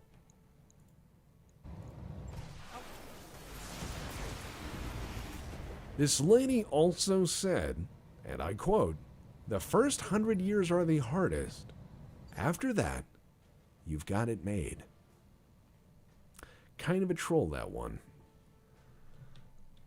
Now, my great aunt, oh my God, I could tell stories about her.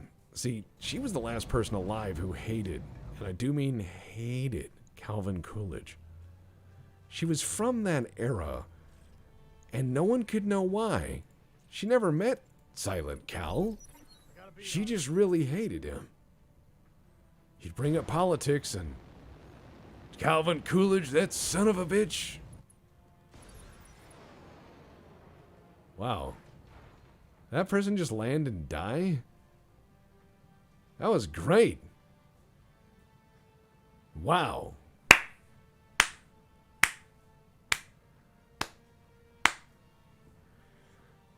That's amazing. Now, my grandma was the troll in the family, though. She made a clown fall down, which was great. She actually did make a clown fall down. True story. So she was at a parade, and there was this clown that was going around honking a horn while riding a unicycle, and was like zipping in and out and almost knocked her over. And so she pointed and yelled and said, "Mister, your bike has a flat tire." And when he looked down, he bashed his face in. She was a bit of a character.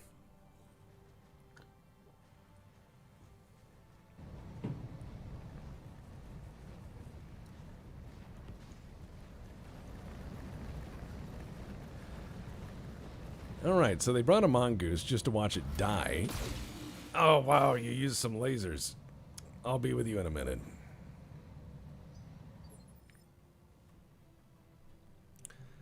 Alright, here we go. So, this person brought the mongoose, which is okay. I'm gonna remove mongoose. Okay, that's some of the building. Yeah, my grandma was pretty nuts. She was one of those people that just kept, like, a purse full of stuff.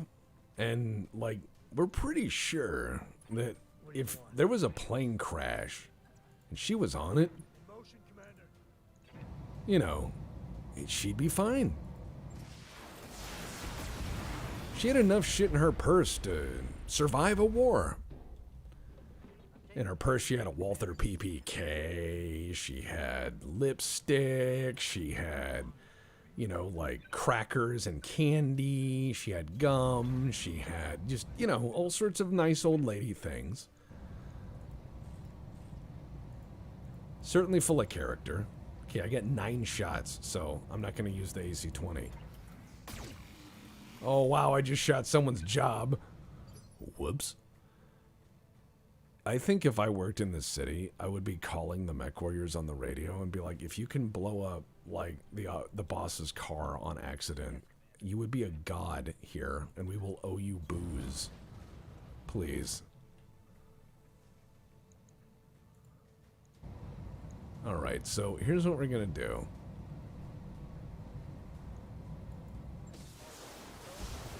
He stood in front of that building, that was his mistake.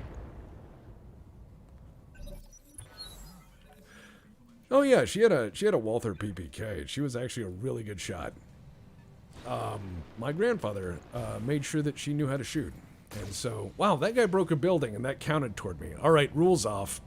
Time to kill. But yeah, she had a, she knew how to shoot. She was pretty all right.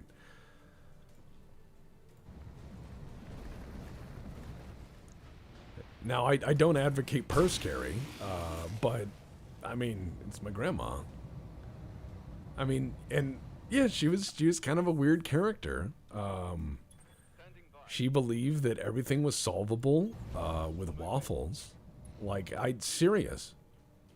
Dead ass serious. Like, believed that, you know, everything was solvable with waffles. Like, if there was like a funeral or someone died, waffles. Just solve it with waffles. Like, genuinely. She had a great waffle iron too. She had one of those Westinghouse waffle irons that was just huge. The kind where you could like press a person in there and it would turn it into a waffle. All right, what do we got? We got a stinger and some other stuff. And how much hurty hurt? Not enough, really. I'm just gonna use the medium pulse lasers. Let them have it. There we go.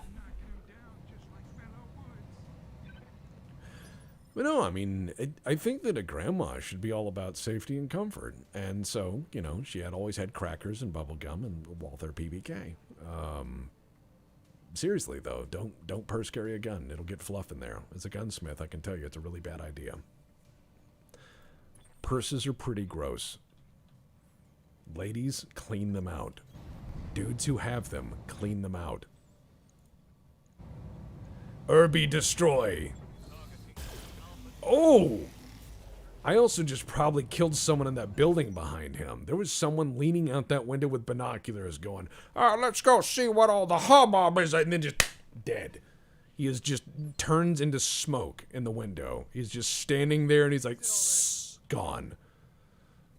Alright, there we go. We're gonna just keep moving this tank up the road.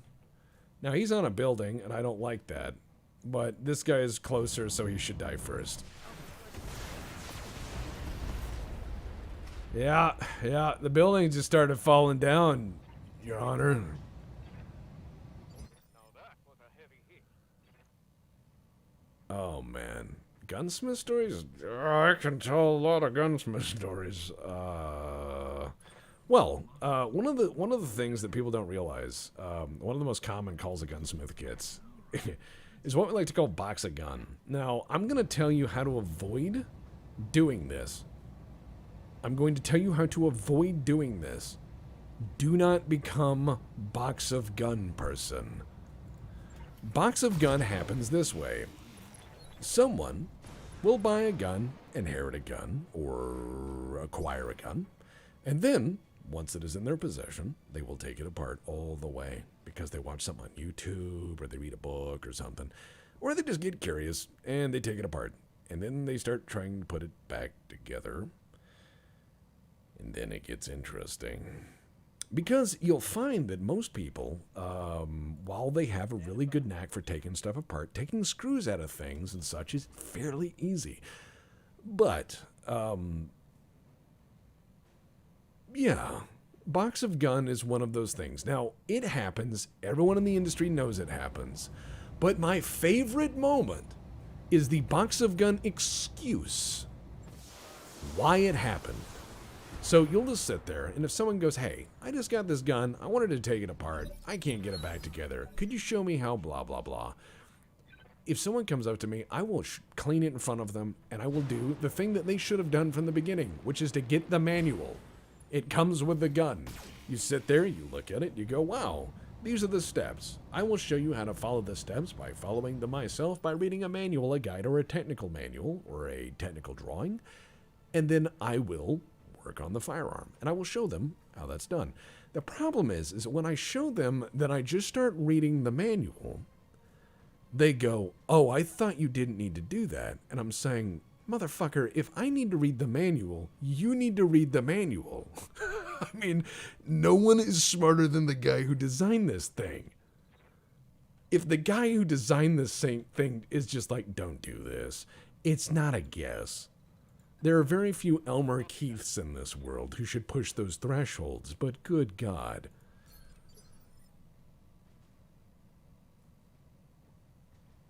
There's a lot of things that happen in the gun world. But yeah, it's... I don't know. There was an era, I remember, where you could make really quick turnaround by just decosmoing rifles. And that's where I really started to get into the business. That is where you can... You could, back in the day, make sweet, sweet money. I mean, sweet, sweet money importing. Let's see. Ooh, shit. We got a sway bag, boys and girls. It's the 4P. This is where the kaiju music starts. Okay. Time to give him infernos so he burns.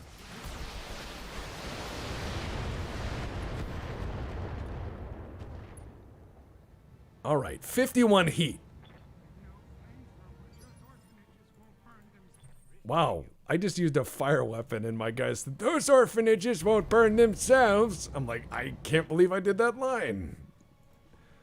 Oh well. Those orphanages won't burn themselves. Man, I just burned that building back there. Yeah, it's a disco bag.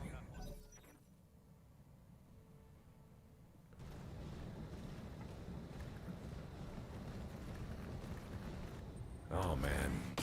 There was an era, though, of really cheap gun imports that were really nice. I mean, a lot of quality stuff to choose from. I remember when Yugo Mausers were nothing, and you could just get so much out of them. They were really nice. So that is a scary hunchback, and when I talk about hunchback orthodoxy, that is indeed one of the ones I bring up. This is the unorthodox. This is the king of the swaybacks. The 4P, the disco machine.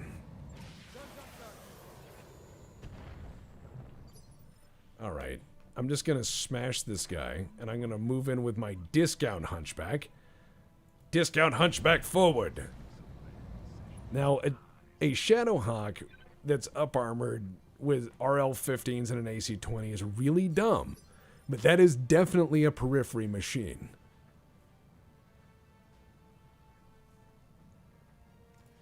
Now, a lot of people will say a medium laser is like doodly shit, but I would also like to remind them that the 4P carries a shitload of doodly, and that does get the job done. All right, let's give it a stinger and missiles.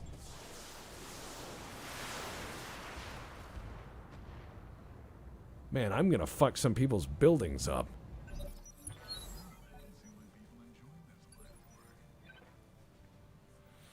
All right, let's do this. And the 4P is a great mech. It is absolutely a fantastic machine. Also, for those of you who are interested, there will be a little bit more, but not a lot bit more, but a little bit more over the next few Text Talks, Battletechs. Just small little notes about the character of the professor, but not too much. I want people to kind of see it and pick it apart and enjoy it, but I don't want to shove it down their throat as, like, lore that is necessary. I just want to paint little tiny things in the margins. Nothing too crazy. All right, let's let them have it. Oh yes, fall down, fall down. Give me the hunchback. Give to me the hunchback. I want the hunchback. Give to me. Oh, please don't collapse that building. I'll have to pay for it. Or better yet, do. I don't know. Yeah, buildings can be rebuilt. Concrete's cheap. Mechs are not.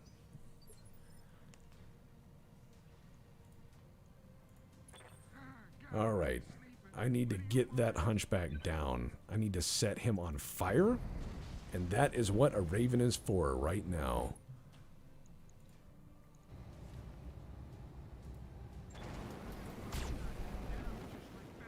I just want him to burn. Come on, burn, burn, burn. 36 heat. I know he's got a lot of heat sinks. I know that's one of the things he's got. That's fine, but it's not enough. All I need him to do is step on the gas and burn himself. That's what you do with a 4P. You get them to melt themselves. But I want that so much.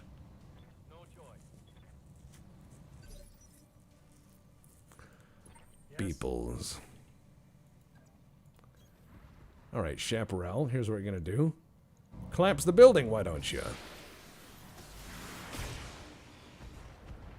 Please fall down. Building destroyed. Got a beat on him. Please fall down.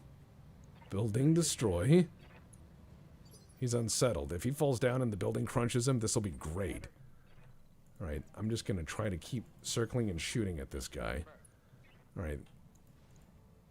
Yeah, he's going to have a bad day here.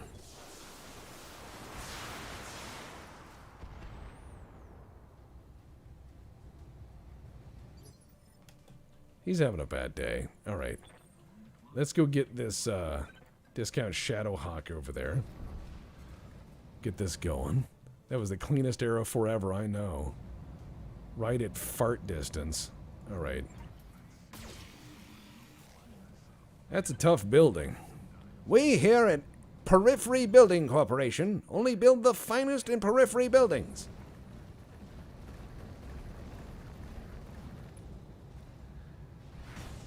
Ow. Coming over to give a punch, huh? Okay, where's the lasers? Nothing? Not one. Oh, ow. Fuck. Alright, structure exposed. He died. Wow. Yeah, shut up, Grandpa. I don't care. I did the voice, so I can make fun of me. Alright, fine, let's do this. Hi. Kick. Yep, time to tear your face off like that movie, Alcatraz. If you ever do that, by the way, that makes people really mad. Sometimes people will say, oh, you know that movie? And I'll go, yeah. And they'll go, you know that movie where the guy, and he robs the bank? And I'm like, yeah, Home Alone? And they're like, no, not that. And they're like, where the guy robs the bank, and it's like there's a lot of negotiation, and there's back and forth, and, he robs the bank, and I'm like, oh, yeah, Mr. Holland's Opus. If you do that enough, people will stop asking you things. It only lasts for a while, though, until they figure out you know things, and then they think you're funny.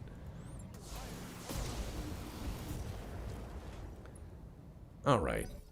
Now, the rear armor on the Hunchback is unfortunately rather good, so I have to bonk him a few more times. Ow.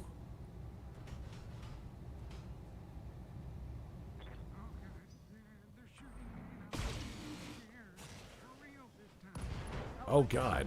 Well, yep, they got Grandpa. It'll happen. Don't worry, it's not the first time he's died. He comes back.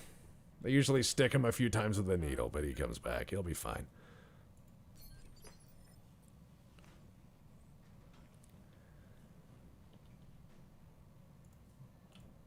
Alright, let's go this way. Chaparral, eh? Hunchback, die.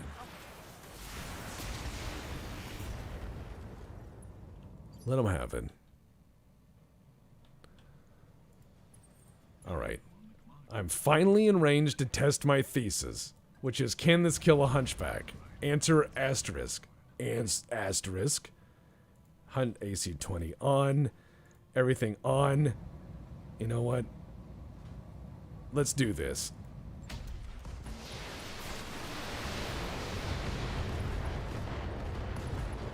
Fall down. Fall down.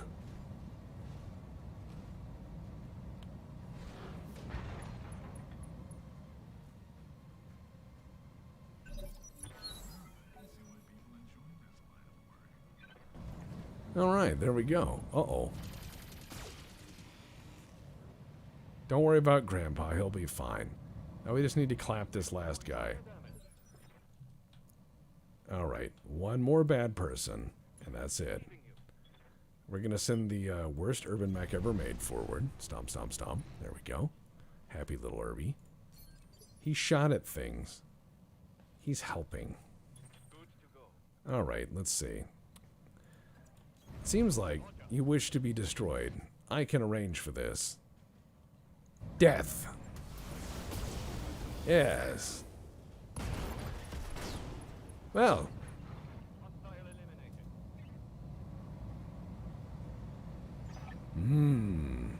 Let's see what we get. I want that Hunchback. If I can get that Hunchback, it's game ogre. It's all ogre now. Oh, man. Everything else not really interested in, salvage-wise. A hunchback or a centurion, mechs of that sort are going to be the bread and butter of me at this point. As well, I think, vindicators if I could find any. But that hunchback is mostly intact. No fees assessed. What? Well, you know what? Yeah. How's that? Hunchback. Hunchback. And no third part. That is a curse. That is absolutely a curse. I am a sad man. Shift click to sell, huh? Alright. It says shift click to sell. Doesn't look like I can. 12 items received. Oh, I can, actually. Nice. So just not the mechs. Got it. I'm going to fix that hunchback up. I don't care. I don't care if it's just in pieces or broken. Can't sell mech parts. Well, fine. It's all right. No, the hunchback occupies a very special place in my heart, and I think it speaks to a lot of us in Battletech. It is the effective and efficient foot soldier to the inner sphere. It is one of these things that is a machine. It is a really interesting, well, I shouldn't just say machine. I need to qualify that.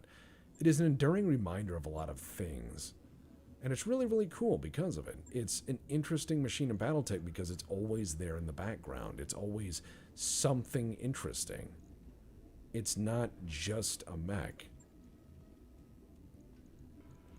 Everyone knows what a hunchback is.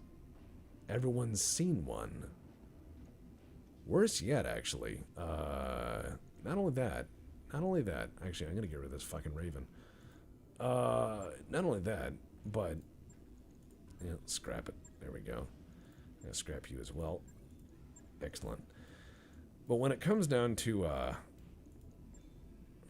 there we go. This is going to be really good. I just cannot wait to get... I want this hunchback or any of these... ooh, stinger, gross. Get out of here. Mongoose, no thank you. Nope. Brigand, nah. I mean, interesting, but not for me. Falcon, no. Hunter, no thanks. No, I'm good. Firestarter, I'll keep. That thing speaks to me on some levels. But the hunchback is special. It's an enduring machine that is this stable reminder of things in Battletech. It's much like the T-55. It's always there. It's always present. It's always in the background. You recognize it by its silhouette alone. What does that speak to it in terms of the pervasive culture of Battletech? It's really interesting. And even Mike knows what a hunchback is. He's not the biggest mech guy. But after the hunchback, we have the Black Knight. And then after the Black Knight, we have the Highlander. And then we're going to start moving into the really deeper, crazier stuff. We're going to start getting to the Succession Wars, which... oh, boy. That is going to be something. We'll get there. We'll get there. But all things in time. We are nearing the end of Tex Talk's history. Right now, we are chasing down so many sources for so many things. We are checking all of our work. And for the people who want to know why, on the Patreon, I gave a very long definition as to why this is important to me. But in short, to sum it up for you guys, I will say that many times in history has been tainted by people who shaped history. People who decided, rather, I should say, by their own hand to shape history. And a lot of these people who've done this bold thing have been found out over the years in greater or lesser detail, but eventually, the story is told. And unfortunately, I found that a lot of people who talk about history have only really concentrated on the tiny ephemera related to the person and not really the whole of the event, which I find is really incredibly a disservice, because this could happen again. This is a story that my team and I feel is quite relevant today. And when you see it, you'll understand why. It's a hell of a story about somebody who changed history, but not in the good way. And I'm going to show why I don't think very much of them, and why they're kind of a warning for the rest of us. It's going to be a really good story. And I think when we see it all together, you'll understand why I go hard on it. So let's get into, can't afford anything here really. I need to find a better everything. So let's see. All right, let's see.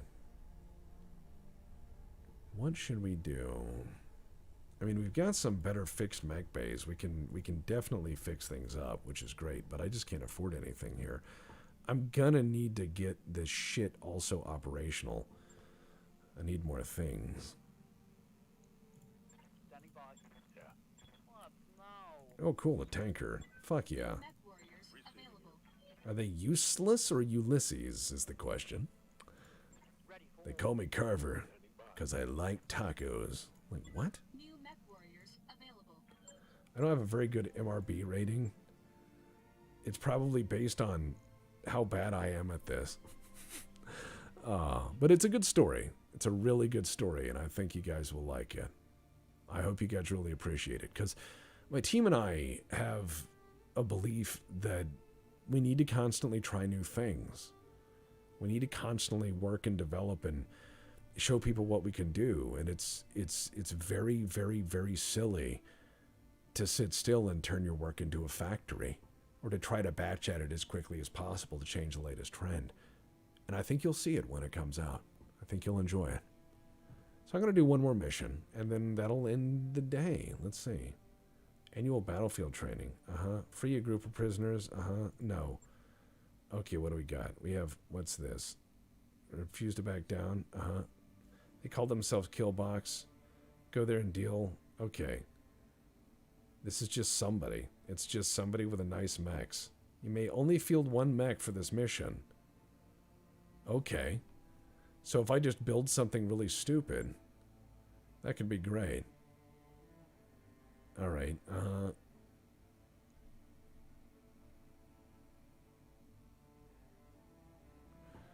some stupid rich people, we need competent lands to watch it. Okay, intermittent probing, the general. Oh.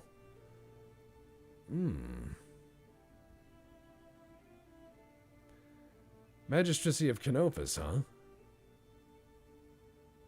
That sounds like a pretty tough fight, actually. Assassinate somebody in the Highlands, huh? Alright, yeah.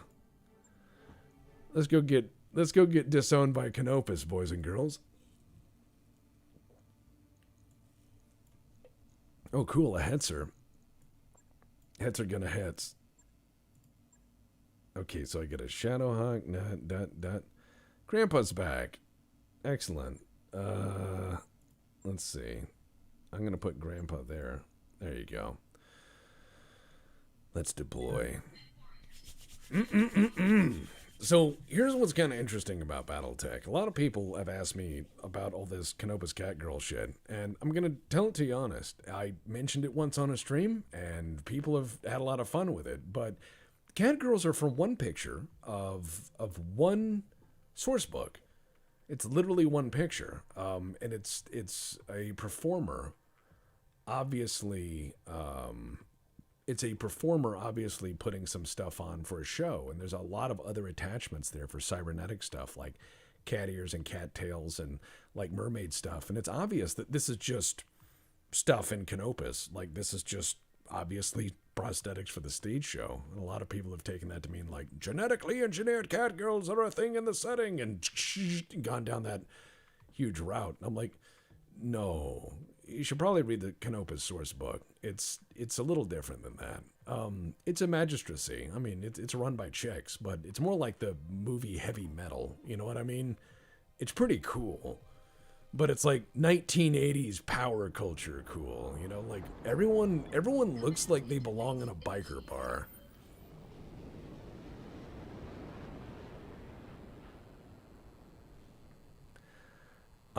Scorch, if they ever invited me to Harvard and said, give a guest lecture about robots, I'd be like, I don't think that's going to happen. I think that I would say this is definitely not real people. All right, so insurgent leader is up there, supporting forces are right there, and reinforcements are with the leader. So I need to destroy the supporting forces because they're right fucking here, which is great. So we're going to hide up here and see if they come over here. Let's see. Keep your eyes peeled, Commander. This looks like an ideal place for an ambush. But I mean, as far as it goes, everybody's allowed to slice what they want out of a universe. I'm not trying to say cat girls don't belong or anything. I'm never going to tell you that, because it's one of those things where I grew up with a Traveler universe, and in the Traveler universe, it's one of those things of there's your Traveler universe and there's the Traveler universe. And you can take as many slices of life, as many changes as you want in terms of technology, setting, whatever else, and you can make it as pervasive as you wish. No big deal. And that's my mindset on that stuff. As far as other hobbies, gunsmithing, gun building, gun collecting, gun repair, history, reading, writing, film. Tabletop hobbies, though, play a lot of RPGs. One of them is on the BPL podcast. You can listen to it. It's called the Magistrata Mundanus. And that was really, really fun. I'm not going to say it's a great game of tabletop. It's obviously not a perfectly done game of tabletop. There's a lot of problems, and it was a homebrew, and there was some slapdash issues, especially in recording. But it ain't scripted, and it is real, and I think that's kind of rare these days, so I'm kind of glad we did it. I'm going to run through this canyon and not get trapped in it, and I'm going to take my Ghetto Griffin down the road. As far as AK or AR, and I own both. As far as reliability, I'd prefer the AK. As far as accuracy, I prefer the AR. However, they're both inherently just as accurate. I just shoot better with an AR. If you put them both in a ransom rest, and you shoot them both with the same mechanical effort, they are just about as reliable. Just about as accurate in many other things. At least with modern examples in civilian hands. Let's see what we got here. Dervish and an unknown vehicle. What are the chances on that? All right, let's just use the medium laser for now. This is a lot heavier shit than I thought I was going to do. Okay, here we go.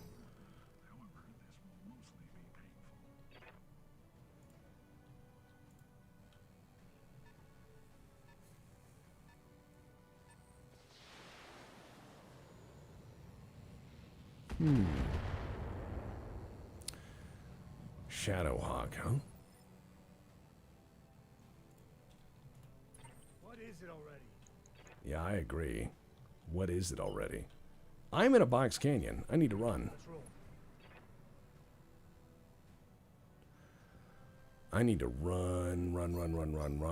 I need to run real bad. Oh, the Traveler playthrough is going to take some time. The Traveler playthrough we're not done with it yet, but it's got a fantastic soundtrack. It's got a really nice soundtrack, and Dev found some fantastic shit in it. I mean, some truly fantastic gems. I think it was Skylab 1975. I think, God, a lot of other electronic music from the era. It's really amazing. Good to go. Let's see. There we go. But yeah, the Magistrata Mundanus was really an attempt to just write something in the margins of 40K that wasn't so serious and so heavy.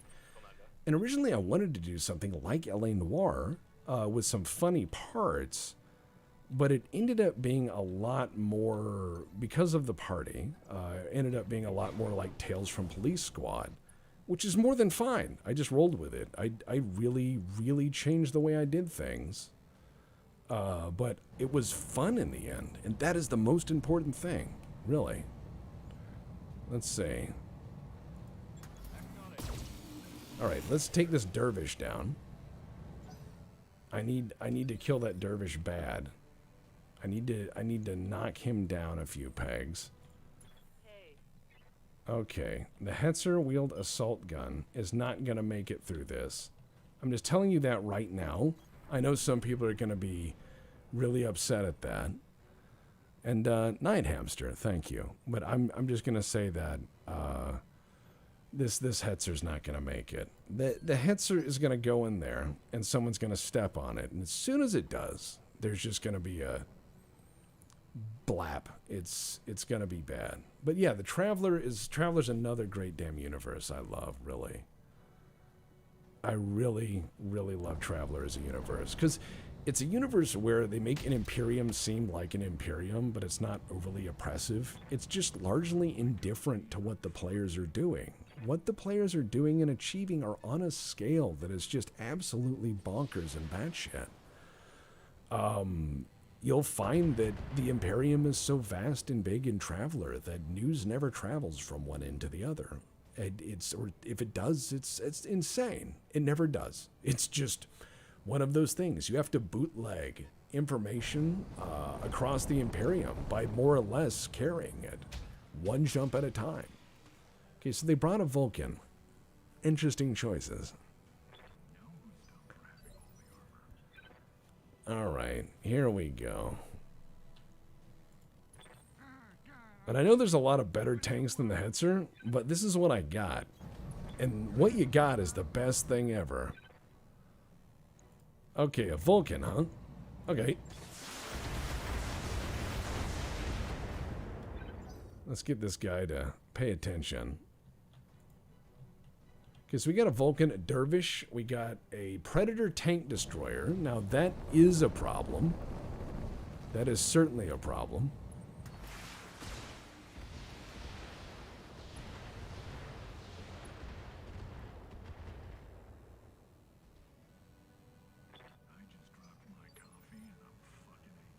Yeah, I am angry. Angry about elves. What do you want? Alright, we're gonna move down here. And we're gonna go ahead and do a little bit of this. Okay, so there's the Vulcan there. Now, that Predator tank destroyer does bother me. The Dervish does bother me. The Vulcan's a little close. I don't think I'm gonna get him. So I'm gonna shoot at the Predator tank destroyer because he's got an AC-20. And I need to make that go away. Okay, kind of hit some of it. Some of the fragments did something. Alright. Oh, man.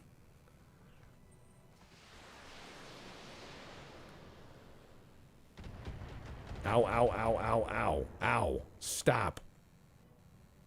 That's expensive. That's it. We're gonna walk up here, and I'm gonna punch this guy right in the mouth. Dervish, huh? Okay. No like.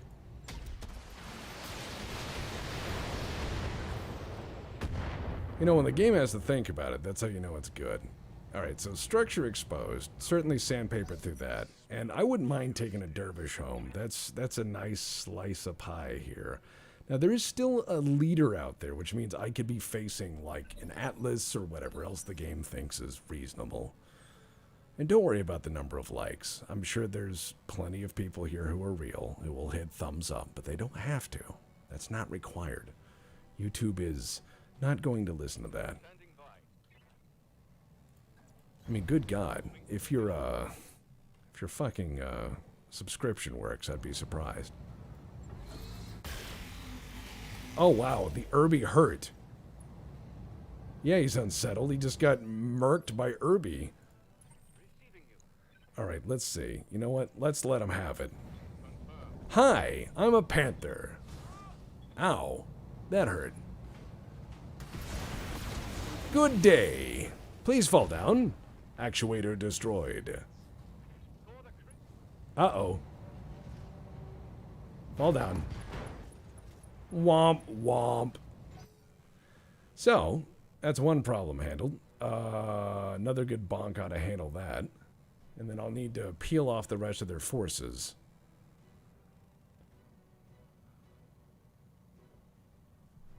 All right, there we go. And I don't need to remind people of the likes. I mean, I could be like, every one of you upvote or you will be unhappy in 5 seconds. And that's not going to do anything. It's people should do what they want organically. If you have to ask for people's approval, they'll never know when to give it. It's one of those things you got to learn through self-compassion. You can appreciate people who say, hey, I really like you, and that's okay. But you don't have to seek it. All right, let's just go ahead and give this person a bonk and pap. Ow. Yeah, it didn't do much. But you drove up and you shot at them, so I'm very proud of you.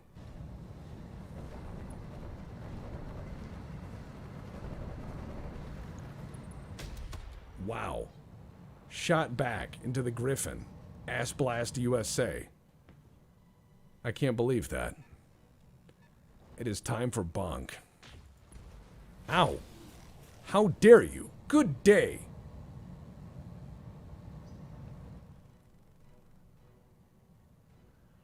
Could you imagine if happiness worked like that? Like, what if there was like a failsafe to happiness? Like every so often you had to hit a button?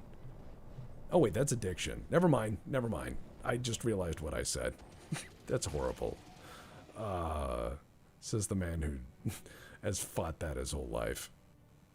That's fun. All right, now let's just start giving some bonks, shall we? Okay, what do we got? Ooh, a Vindy! I'm excited. I'm very excited. A Vindicator? Fuck yes, I will take you. I will take you all the way. Hi. Some of my missiles are very excited, I guess, and just go all over the place. That's gross. All right, so we're just going to keep following it up. Keep following it up with hurt. All right, what do you got? That's not very good. That's Dervish. Vulcan. Panther is probably going to die if he can. You know what? Fuck that guy. You're different. Die. Blap.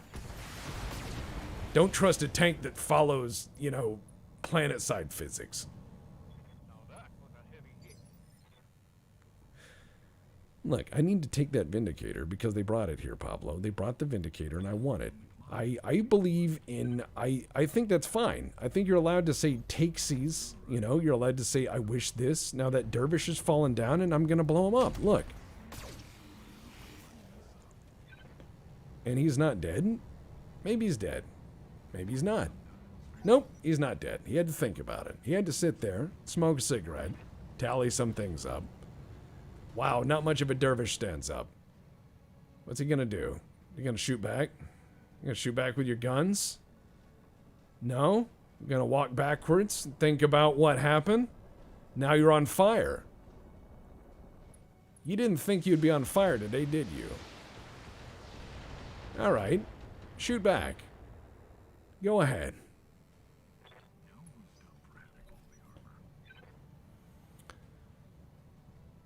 Alright. I want that Dervish so bad. I call dibs. This is dibs. I want that Vindicator. I want many of these things. Now, I know I can't have all of them, and that's fine. But I'm going to attack the Vindicator, and I'm going to kick him.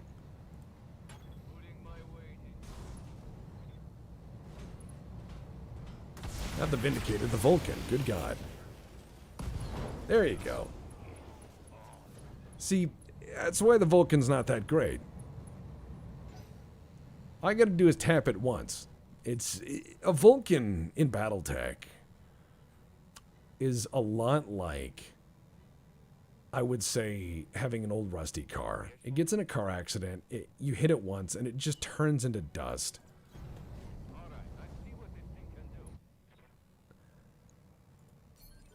Now, everyone has a plan until the periphery starts setting things on fire. That is true. That is what happens. It's a perfectly fine Dervish. It's got low miles. It has a pilot. It has one owner currently, which is an issue. Now it's Predator versus Hetzer. Hetzer gonna hetz. Hetzer gonna hetz. Hetzer gonna hetz. Hetzer hetzent. Why? Why? All right, that's what we're gonna do.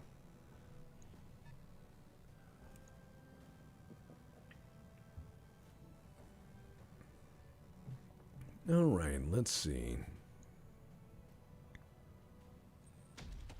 Ow. Don't do that. I just realized I'm sitting on the fusion reactor. No, you're not. It's a Hetzer. You're sitting on ammo. Ow. That Vindicator's still alive. Alright, so I need to pop the Dervish, kill the Vindicator, and then find the lady, and then handle that. That sounded lewd. But yeah, we're just gonna go handle it. We're just gonna say, excuse me, madam. We are here to murder you. Nothing personal. Just murder. Alright, let's do this. Oh yeah! That was weird, but okay. And give it some rockets. There you go. Alright. And already unstable. Good, good, good. Make it roll around. Alright, Dervish still on fire. Not having a good day. Still using those weapons, though. Still having it. Discount Hunchback, aka the Shadow Hunt, still 100%. That is how you know you have succeeded in building a crap mech design. It's mostly there still. Goodbye.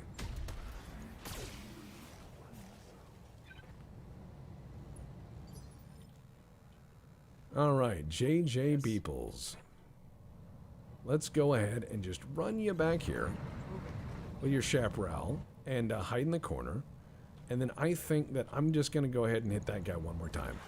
Please don't hit the Irby. Please don't hit the Irby. Please don't hit the Irby. Please don't. And good enough. Good enough. Yeah, that happens. Don't worry about it. It's just, it's part of the job. Yeah, some of the shots did spalling. Don't worry about it. Don't worry about it. Oh boy, heavy hit there. Okay, so that's got to be their big boss mech in the back. Their insurgent leader or whatever else, which is fine. They're allowed to have leaders too. I will kill them. And yep. Oh, there you go. Irby has spoken. You have been found wanting. Irby will destroy you in the fires of heck. See, Irby does his job. Just two little large lasers in an urban mech. No one expects to be killed by an urban mech. No one starts their day going, Irby goes bananas. Or when I said I'd step on somebody. Hi.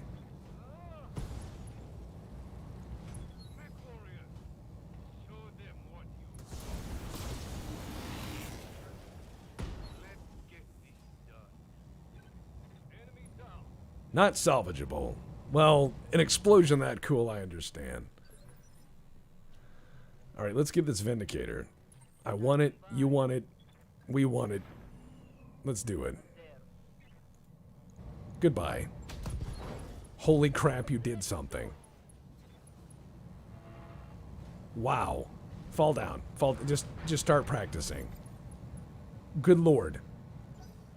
Hets are gonna hets.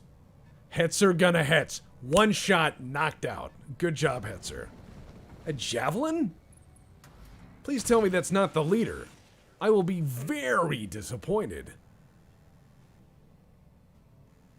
Why? What is going on? All right. I will be very disappointed if their leader. No. I know Canopus has some sick shit on it, but come on. Don't tell me that's your leader. Your leader came all this way and then? What is this? Sadomasochism? That's it. No, we're gonna do this. I don't know what they have, but I know it's gonna get some vitamin artillery. I don't know what mech they have, but javelin, fuck off. Have that. Alright, that destroyed some stuff. Alright, yeah, that's probably their reinforcements. Alright, can I make it up that way? No. I gotta run through the canyon, and I'm stuck behind the Irbies, so that's like being stuck behind like a truck just on the road, just sitting there holding the horn down, like, come on, come on, come on, and they're just, oh my god. God damn it. Alright. Grandpa. Ass Blast USA. What do we got? A commando. That's got to be the reinforcements. Please don't be their leader. It isn't. Their leader is coming, though, so I need to... These got to be their screening mechs. All right. Yeah, why not?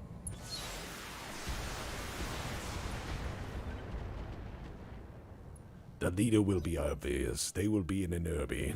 Oh, my God. That would be horrible. That would be horrible. Imagine if their leader came out and just had a commando. Yeah, it's twin AC... no, not twin AC. Brain dead. Twin PPCs back there. So maybe a Warhammer. That would be interesting. Could be a K2 catapult. Could be a lot of things. I mean, let's start thinking nice things. What has 2 PPCs, boys and girls? Which of them is it? All right, let's run with the Irby. Sorry, amble. Let's amble with the Irby. Let's do that.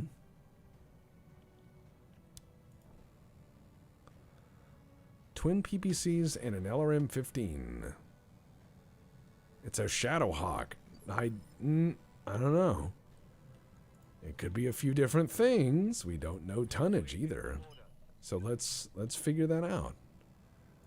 I'm trying not to get caught on fire here. They've got that commando. It's about the same to shoot both.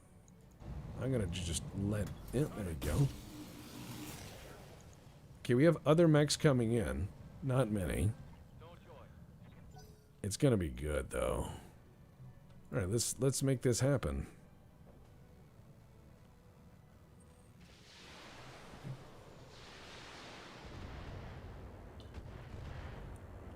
I think a catapult K2 is not really impossible. Right here.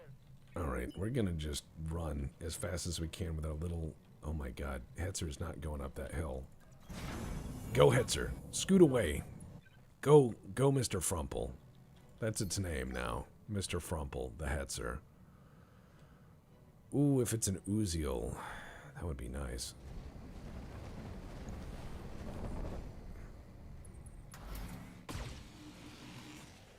Uh-oh.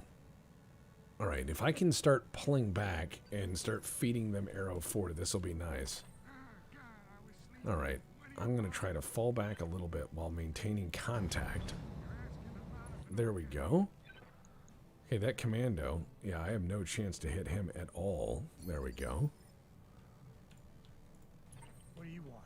What do I want? I don't know. Satisfaction? Can't get none. Alright, arrow 4. Well, I said that is a lot more mechs. I thought they said reinforcements or army. What is this? Goddamn intelligence. Alright, fine. Fine. I guess we have to kill everyone. Mr. Frumple, Crumple's own tester. It's Mr. Frumple, the Hetzer. Come on, it's Mr. Frumple. It's a great name for a tank. Oh God, that is a lot of mechs coming my way.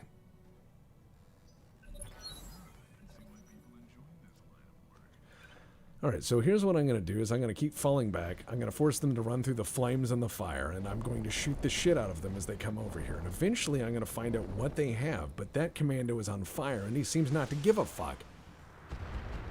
You sure this isn't House Steiner? You sure they're not scouting me just to find out how many pilots I can kill? Because they'll do that. Alright, there we go. Mr. Frumple went on in my head? I don't know. I let somebody's kid name it. That's probably what I would do. That is exactly what I would do. Someone's like, we need to name this new tank. I'd be like, let that kid name it. That way it won't be something cringy. If an adult names it, it'll be like, the Excalibur, the Destructionator. And if a kid names it, it'll be like, Larry. Then you could say you murdered a grid square with Larry. You know what I mean? Like, a kid would be like, his name is Oswald, he blows things up. And you're like, yeah, he does. Oswald's got a lot of submunitions. Roger. Full speed. Yeah, I'm just going to hide back here and let the fire do some screening for me. Yeah, I don't hear any polka music, so I'm probably okay. But I'm hearing heavier autocannons now. And they're bringing heavier stuff in. It's a whole lance. So this is going to be fun. Ah, yes. The Thunder Cougar Falconbird.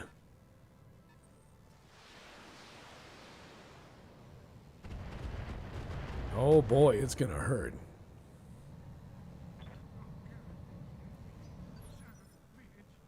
Oh man. Just have a whole fucking battalion of Larry. Be like, the Larry Division. Alright, I'm going to see if this doesn't go far at all. Look, wheeled assault gun is going to do its best. So I'm going to try to get wheeled assault gun out on this on these planes. And I'm going to hope it works. Alright, you know what? Fuck it. Advance to contact.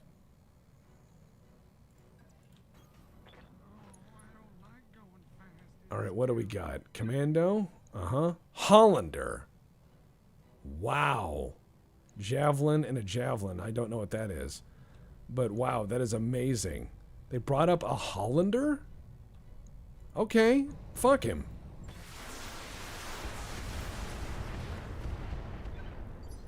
Alright, let's just swing into contact here. I mean, if it's just a Hollander, I mean, let's get in under his gun and see how many people he can fight. He can't fight all of us, surely. Alright, some of that, some of that, some of that. Alright, let's hit this guy. Commando on the flank. I don't need any flankers. Yeah, that seems useful in a reasonable way. Structure exposed. One more clap on him and he's done. Alright. Let's move up.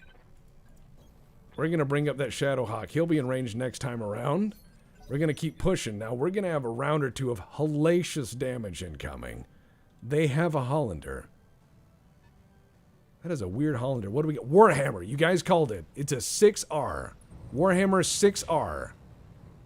Alright, we're going to need to get him to overheat. This is where the Raven would have probably come in handy, but I don't care. We are getting very reconned here. Alright, finally, a tough fight. I like this. If I die, I die. Next time around, I'll probably play something different anyways. So, let's have some fun. Wow. You need to change the oil on that thing. That doesn't sound good. Alright, well, I have Arrow 4 and they don't. So, even though I'm slightly sandpapered, I'm liking my odds. Let's be stupid together. Titus Urbanicus. The Tiny Terror.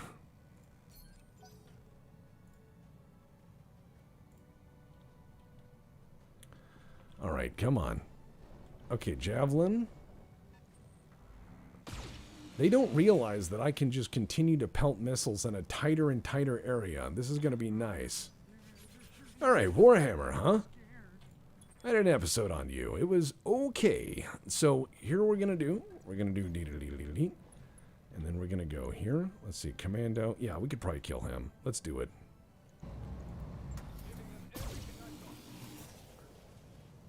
Oh, he's unsettled. I also would be unsettled. Come on. Bring that Hollander up here. Interesting Hollander. Not doing a lot of damage. So I'm presuming he ain't connecting with shit. Well, it is time, I believe, for... Let's see, what is Canopus doing? They're backing off. That pilot's name is Buster Keaton. What? Now, I don't mind a Hollander. A Hollander is not impossible to deal with. It carries a lot of firepower, but it is not... It is not that tough. Alright. One of these days, you will get in the open, and you will be able to help again, because you can't go up hills, because you were designed by idiots. So, that's fine. We're going to see how this works out. This is going to be a good fight, though, because it's starting to get animated, and you got to bring your artillery up into prime bonking distance. Alright, so we got a little commando here, and we got this Hollander. It's an AC-10 Hollander. Gross. Gross. No one likes that. That's a waste of a Hollander. Boo!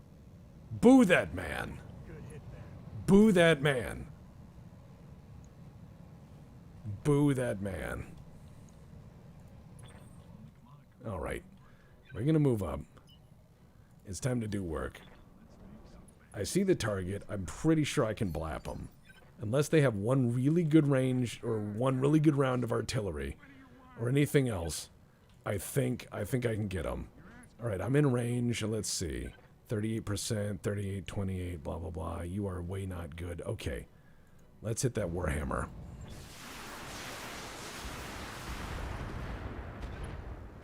Well, mechs with hands. A lot of the old playlists got absolutely murdered by the hack. So, YouTube said they fixed it.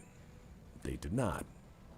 So I'm slowly trying to restore things, but it's having to be done by hand, one thing at a time. Playlists included, so I apologize in that.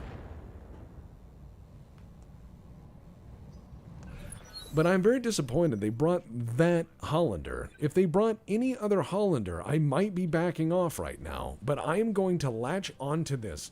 I'm going to jump on them like the last chopper out of Nam. This is on now.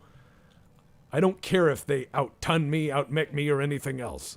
I have gumption and an urban mech, which is terrifying. Alright, the urban mech has to run through the flames to get up there. It's not going to happen, so he's going to have to go around. Alright. They're having a bad time. They're like, what is going on? And I'm like, yeah. This is what happens.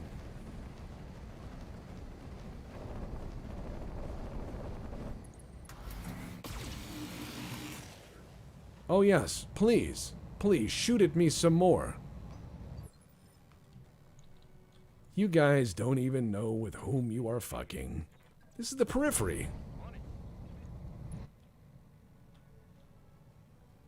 It's time to fight. Alright, Warhammer. Oh my god, I can hit him with everything. Yes.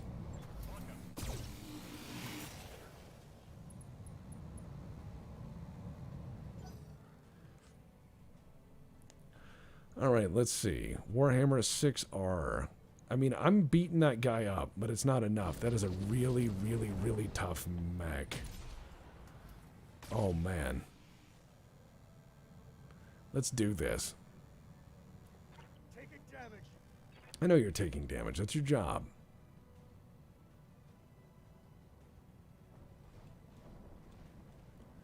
Okay, they're bringing that javelin forward. Alright, they're concentrating on the Panther. That's interesting. Alright, let's do this. The Hetzer. Now, I can start to move out into open territory and get a little faster, not a lot, but in 2 or 3 turns I can start shooting them a little bit with it, and hopefully draw off some of the fire. Not a lot, but enough. Yep. Alright, we're going to just run far right with this Griffin, and we are going to, let's see, that commando should die. Because, let's see, or, ooh, Hollander. You know what? Hollander, yeah. Let's let him have some hollandaise, shall we? Oh no, he is unsteady. It would be a shame if someone were to drop the artillery on him. Good day, Hollander. Good night.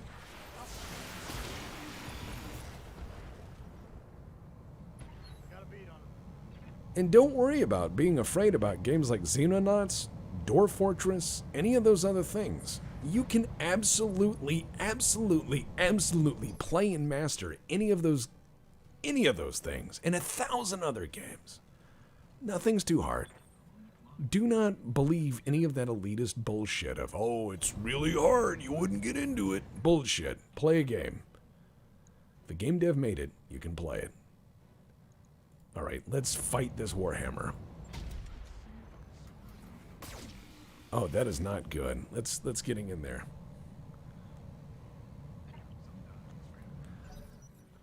All right. So the Hollander had a fall down, and Mr.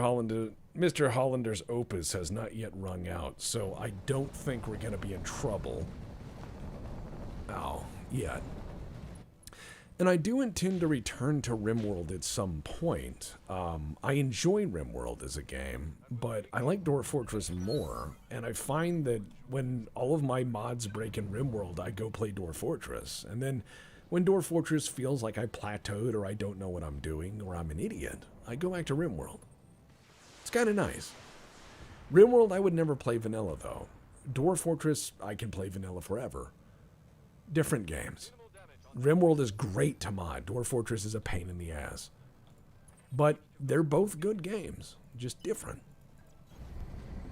Nothing too crazy, but... And will there ever be a Text Plays Mega Mech? Probably. I would want to do Mega Mech if I got... I would need a soundtrack or a playlist for that. I would need something to add to it. I would probably have to sit down and compose a soundtrack and, like, score one of, like, music I could use. It wouldn't be great, obviously, but it would be a lot of the scoring tracks for Tex Talks Battletech, so certainly elevating and good enough on their own. This guy's on fire and in the fire? Excellent. Let's add to that. Let us add to the fire. Welcome. Welcome to Soup. Oh, it's a good time. But yeah, RimWorld's good. And if you need to watch anyone play something really good, oh, please don't die. It would be sad if you did, but you didn't. Good. If you really need to get into something like Dwarf Fortress, please go check Krug Smash out. That fucker is like an unsung hero. He's the reason why Dwarf Fortress has the following it does. Truly. Truly. So please, please, please do check out Krug. Oh my god, hets are gonna hets! Structure exposed! Oh my. That is good! Oh, Hollander got up. He found his... well, I wouldn't say courage.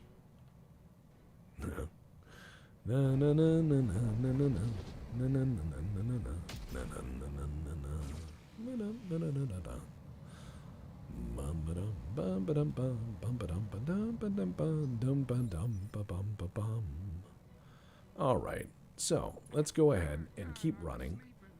Is that their leader? No, that is the leader. So the reinforcements are back there. That is interesting. All right, I'm going to get into this corner here so I can run through here if I need to. And then I'm going to shoot the shit out of that war. No, you know what? I'm going to finish the Hollander off. Fuck you.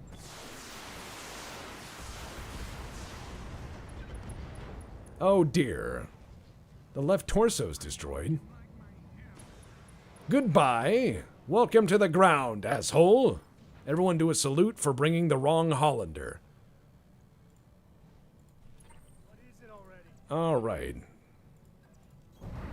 Chaparral, eh? It's time to drop the elbow. Now, I'm going to shoot these two because they're standing next to each other, and that makes me feel better. Oh dear! It appears that someone has died. And their commander has to stand in the fire. Excellent. Now, there is this little javelin here, and I don't like him at all. So what I'm going to do is I'm going to get up real close here with my not a hunchback, and I'm going to show them how not a hunchback works. Kick, and then autocannon. Welcome to ground. Fall down. Come on. Come on, the audience is waiting. Yep. There you go. Uh-huh. All right, boys. Get the hand drill and the bees out.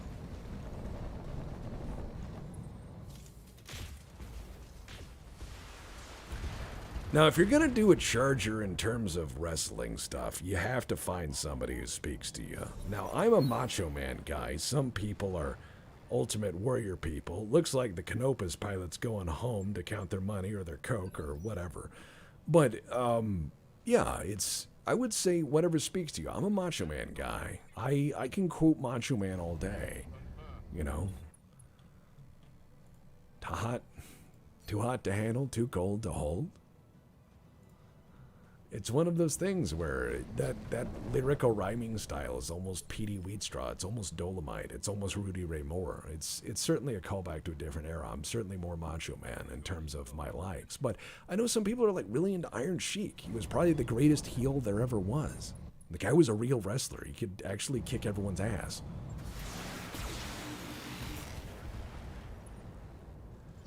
So I'm going to continue killing everyone else who showed up because that's what you do. You make sure that there's no one left and you don't need to explain anything. Also, in 20 years, you don't need a vengeance story. You don't need someone coming back. So it's time to just burn things, right? But everyone's got a wrestler they like. So find your favorite wrestler and make them into a Charger pilot. That is the appropriate way. You can paint with all the colors of the rainbow, so long as they contain blood and mayhem. All right, so let's go this way, and let's shoot this person, because they brought the wrong mech. Bye.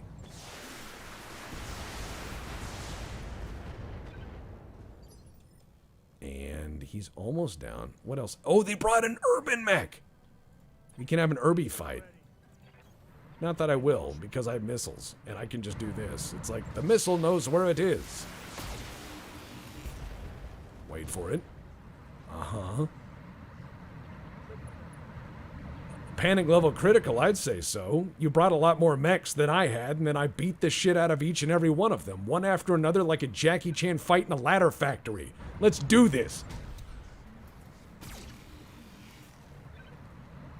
Leave none alive. See them driven before you. Hear the lamentations of their women. Live to payday.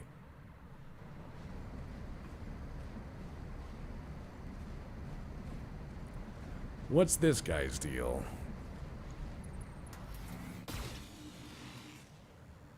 All right. Here we go. He's shooting back, so they'll get some points for that, but not many. This is a paddling, so we're gonna have to give him one. Ah, here comes that urban mech. He's throwing heat. He's got hands. Alrighty. Let's do this.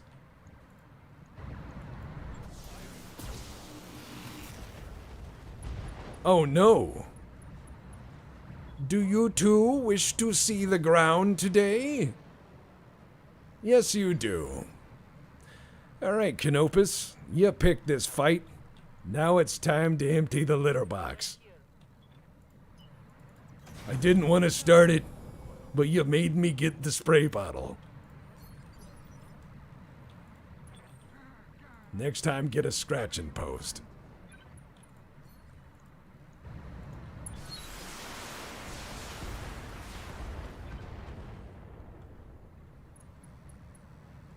Alright, it is an Irby. It is an Irby. So what I'm going to do is I'm going to blow it up.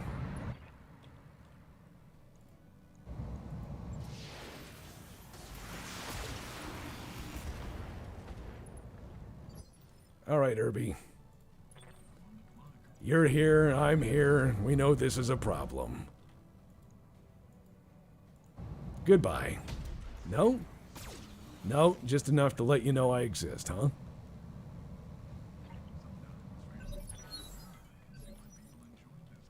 Alright, what's he gonna do? Nothing?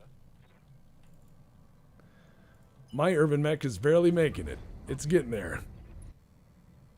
Careful, Tex, that's the final boss. I know, it's an urban mech. It might actually hurt me. Alright, Panther. Sing us home.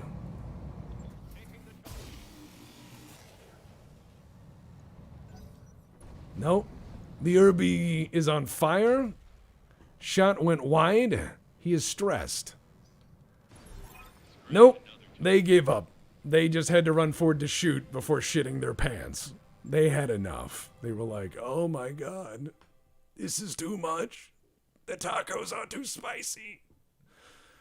which are real in Battletech. Again, you're welcome. We confirm that. I think that's really important as historians. We have to understand where the tacos come from. And that, I think, will really carry us through the day. I mean, of all the other things we've learned about Battletech, yeah. So the Magistracy Cavaliers are down a few people, and that's fine. I did lose a few mech parts, and that's okay. There's some Hollander bits there, boo. Urban mech bits there, boo. Vindicator bits there. Wait.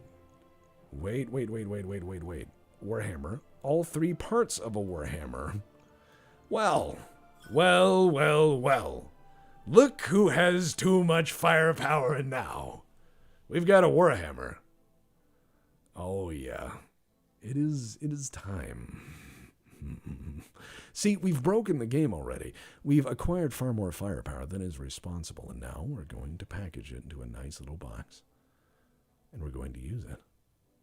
And you know, I think that is really an excellent point about Battletech. It's not so much about the concept of power, but the end use of it, really. So I have one whole Warhammer, and all I had to do was get a Canopus pilot to drop it, which is really not a problem. So let's get into storage here. And, ready. That mech is ready to fight, Commander. Warhammer! John Michael Thor move. Oh, man. Oh, yeah. Yep. We got a sweet-ass Warhammer. So let's move these PPCs out of here. Move the machine gun out of here. And I know some people will say this is the perfect machine, and that's fine. That's fine. But now I'm going to make it more perfect. So I've got a lot of pieces here, and I know that I can make this better in a lot of ways. Oh boy, binary lasers are great. Improved binary lasers are great. We could do a lot of damage. We can make an absolute monstrous build of a machine here. I could do a lot of bad things. RL-20s as well. We could make a horrendous periphery monster. And I think that is what we will do. I'm going to do this, and then I've got 2 PPCs, and how much is that binary laser? Yeah, that's enough. All right. This is a Franken Warhammer. And I'm going to call this the Warhammer DD for Discount Dan. Because, hey, it's almost right. Oh, man. Now it's messed up.